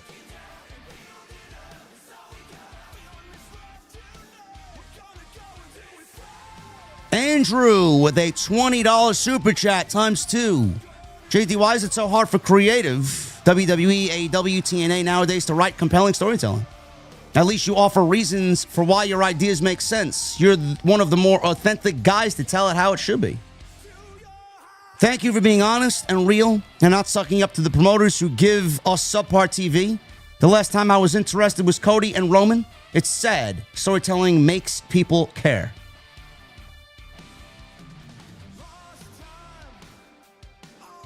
Bro, it doesn't matter. If you don't want my honest opinion, then don't ask my fucking opinion, because I'm always going to give you my honesty.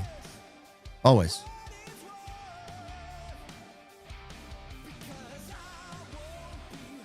Arcade the Hedgehog with a $5 super chat. It's funny, JD, how TK is using Triple H's DX theme, starting lyrics against him when it comes to bowing down to your masters. Triple H needs his inner DX.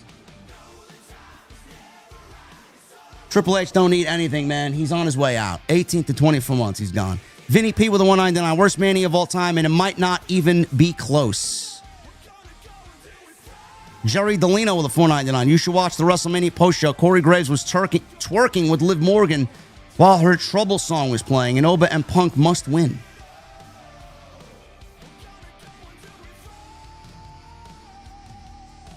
Who watches the WWE post-show? And why aren't you watching this post-show? Ankle break, AJ with a $5 super chat. The only thing under the WWE umbrella that is worth a damn is to watch at this point. AAA, I don't even think it's that great. Bro, I get enough terrible pro wrestling as it is, man. The fact that we watch the main shows and they're as bad as they are, it makes me not want to watch anything else. Raekwon with a $4.99. WrestleMania 9 was better than this shit. At least that was a creative show. Welcome back, Paige. Phil Illuminati with a $50 super chat. Thank you, Phil. In my opinion, and this is 100% the wrong time to do this, the main event seemed like a testing ground for what a heel Cody would look like in the ring. Cody had a slower pace and even had the low blow spot. SummerSlam double turn coming. Bro, these people don't have the fucking grapefruits. They don't have the balls to turn Cody heel. They don't. Lauren with a $2 super chat. They're going to drag Orton Cody feud to SummerSlam. Backlash better be better. Backlash be better than WrestleMania. AJ Lee is gone for now. Worst Booker, Triple H, or Tony Khan? That's a tough one. They're both equally terrible. Also, they cheered Cody as he retained. Crowd is wild as fuck. Richie V with a $4.99. I hate how they did the women on this show. Every women's match felt like they were too short. How Stephanie and Liv only went 8 minutes is beyond me.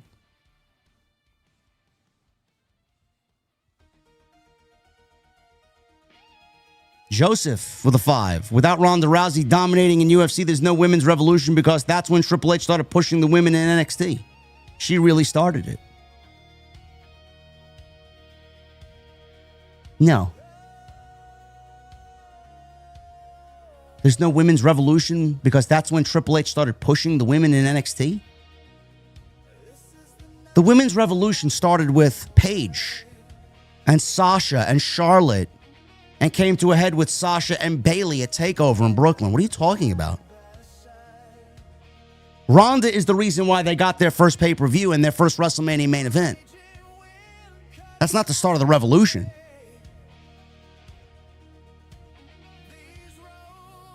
Peasy with a $5 super chat. This was the least excited I've been for a WrestleMania since I started watching 30 years ago. I miss loving WWE, and truly, it's their fault.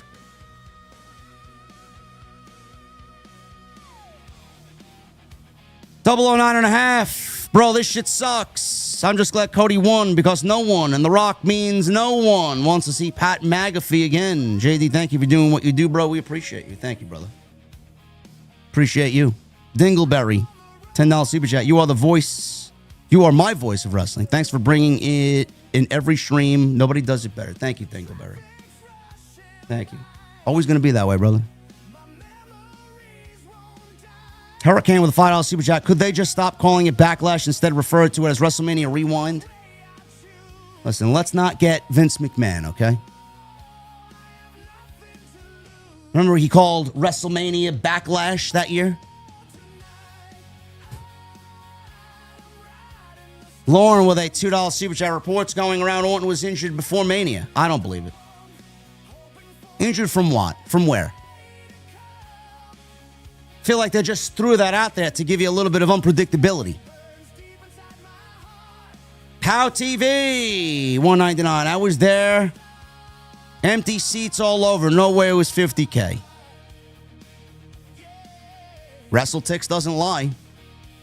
They said $50K. I believe him. Dingleberry with 15. Jelly Roll Leader looks weird to me. Am I alone in thinking in getting a little Cody Rhodes fatigue? No, you're not wrong. There is a little Cody Rhodes fatigue for sure. For Illuminati with a 5, Pat McAfee gets RKO'd because he didn't do a quick count to give Randy the win. Whatever the case may be, it fucking sucked. Tone C with a 2. Thank you, brother. Ray Reezy with a $9.99. SmackDown was so bad that I went back to watch Samoa Joe versus Finn Balor from NXT TakeOver and Shinsuke Nakamura versus Sami Zayn from TakeOver. 2 great matches. Colin with a $4.99. Lucky I did DoorDash and watched WrestleMania. I thought Darby Allin winning the championship was worse. Bro, the way they treated MJF was fucking awful. DJ Socks with a $10 super chat. JD, I love your content and brutal honesty. Screw all the haters that don't know jack about WWE. I can always count on you to deliver the most honest review of the show. Thank you, sir. Well, thank you, DJ Socks. Jason Lashley with a 10. JD Big Bro, your boy, Fake Mega Man from Pokemon Go. How are you? Keep your head up high in dark times. Are these modern WrestleManias worse than some of the old school ones? i.e. 11 and 9. Cheers, bro. Catch you. Jason, thank you, man. Thank you for always raiding with me when I send you a raid invite from afar. Yeah, these ones are awful. The last 2 years are awful.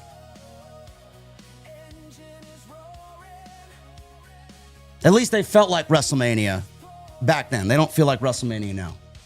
Adam Casper with 14 months. I didn't get to watch Commercialmania, but thank goodness for the NBA and NHL playoffs starting up earlier today. And JD, your Braves won in Philly. Braves are playing good, man. I don't want to jinx it.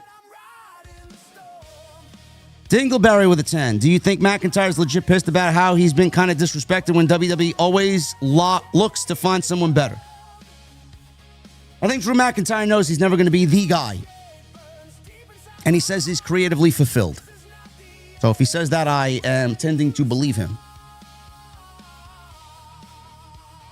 Eric the Punisher with a $5 super chat. WWE sucked tonight. I was listening to Lamb of God, Philadelphia, and paying attention more to that than Mania. Coalition Brother with a 5. If TKO had any knowledge of the business, they'd set up Pat McAfee's entire role to go Batista instead. Randy Orton would be champion right now.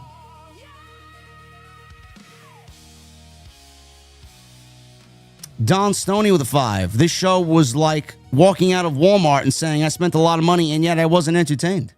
TKO Corporation and is not an entertainment company. Adam Casper with a $10 super chat. Commercials are unacceptable for any premium live event, no matter what. I agree. Resin. $50 super chat. You want to get breakfast while you're here? I'm in my... Dude, I got you. JD is better than you, and you'll know it. Brother, I'm not in Vegas. I'm not in Vegas anymore, man. I was there. Maybe I'll be back. I'm sure House of Glory is going to run there eventually again. Cake with a $2 super chat. Bailey needs to go capital. Get the fuck out of WWE. Aaron Barker, or Aaron Baker, sorry, $4.99. This night, I took off to watch with a friend, and I wish I could get that time back, because this was boring. It killed my high.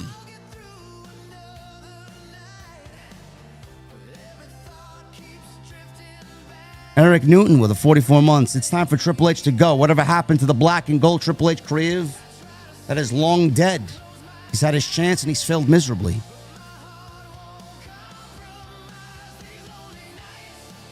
Paul with a 500 in whatever this is. It's an orange super chat, so it's about $20. High ticket prices partnered with subpar matches. Jeff Mills with a $9.99 after tonight's stream. About 92% sure JD's voice is filling a missing persons report before tomorrow night.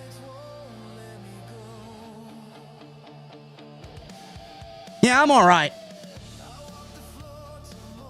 I'm all right. Adam Casper with the 10 commercial mania sounded like it earned an F grade tonight. Yeah, it's definitely got that D- listed all over it. Captain Solo with a $5 super chat. Sweet Cheeks, Joey Silver needs to go to NXT. Dude is entertaining. Lots of good talent there. Had a good time ordering that hog show. Great work, JD. Thank you. I thought me and Jason did great.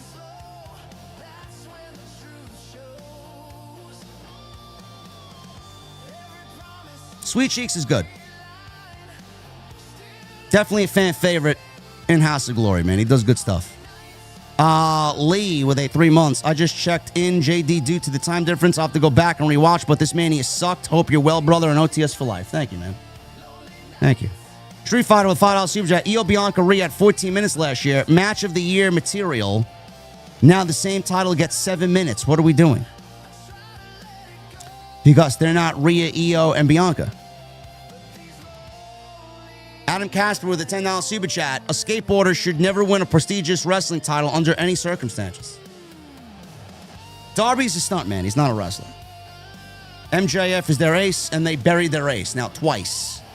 One to Brody King, and now to Darby. And Dingleberry became a new membership. He loved it here so much, he became a new member. Impact Entertainment with the 2. Are you going to be at the Hog Show in LA? I am not. Unfortunately, I am not. Dark One will be back there, I think, either August or September. I'll make that one.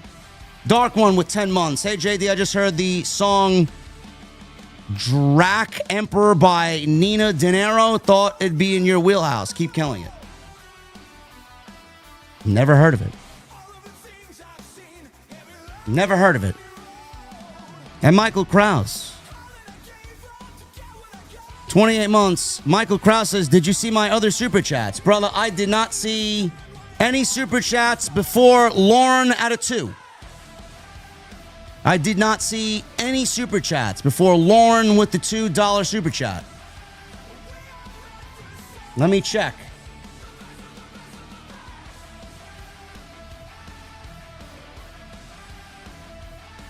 I don't know where all these super chats were. Michael Krause had $4 in super chat. Caden with the $1.99. Michael Partham. Randy Roman, former two-man power trip. Big money. Paige is back. Yeah. Fast Eddie with a $4.99. Michael Krause with another 4. Fast Eddie with a $4.99. Where did all these super chats go?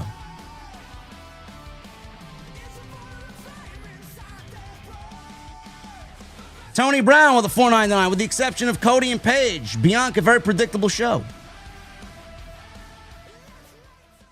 DJ Boat, Michael Krause, DC, DJ Boat, Michael Partham, King Madara, Raymond, Chicago 4MBK, Big Money Jackson, Fast Eddie,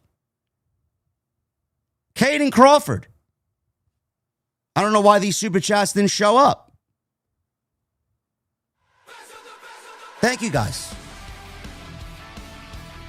For the sake of time and the fact that I'm going on 4 hours, I'm going to get the hell out of here. We'll do it again all over tomorrow. Hopefully it's a little bit better. Thank you guys for a great stream, man. I think we hit like 9,100. 9,100.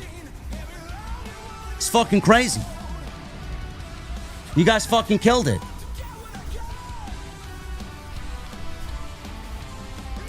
Don Stoney, $2 super chat. Shout out to Don Tony, Spitball Media, and Wrestling Soup. Absolutely. Love those guys.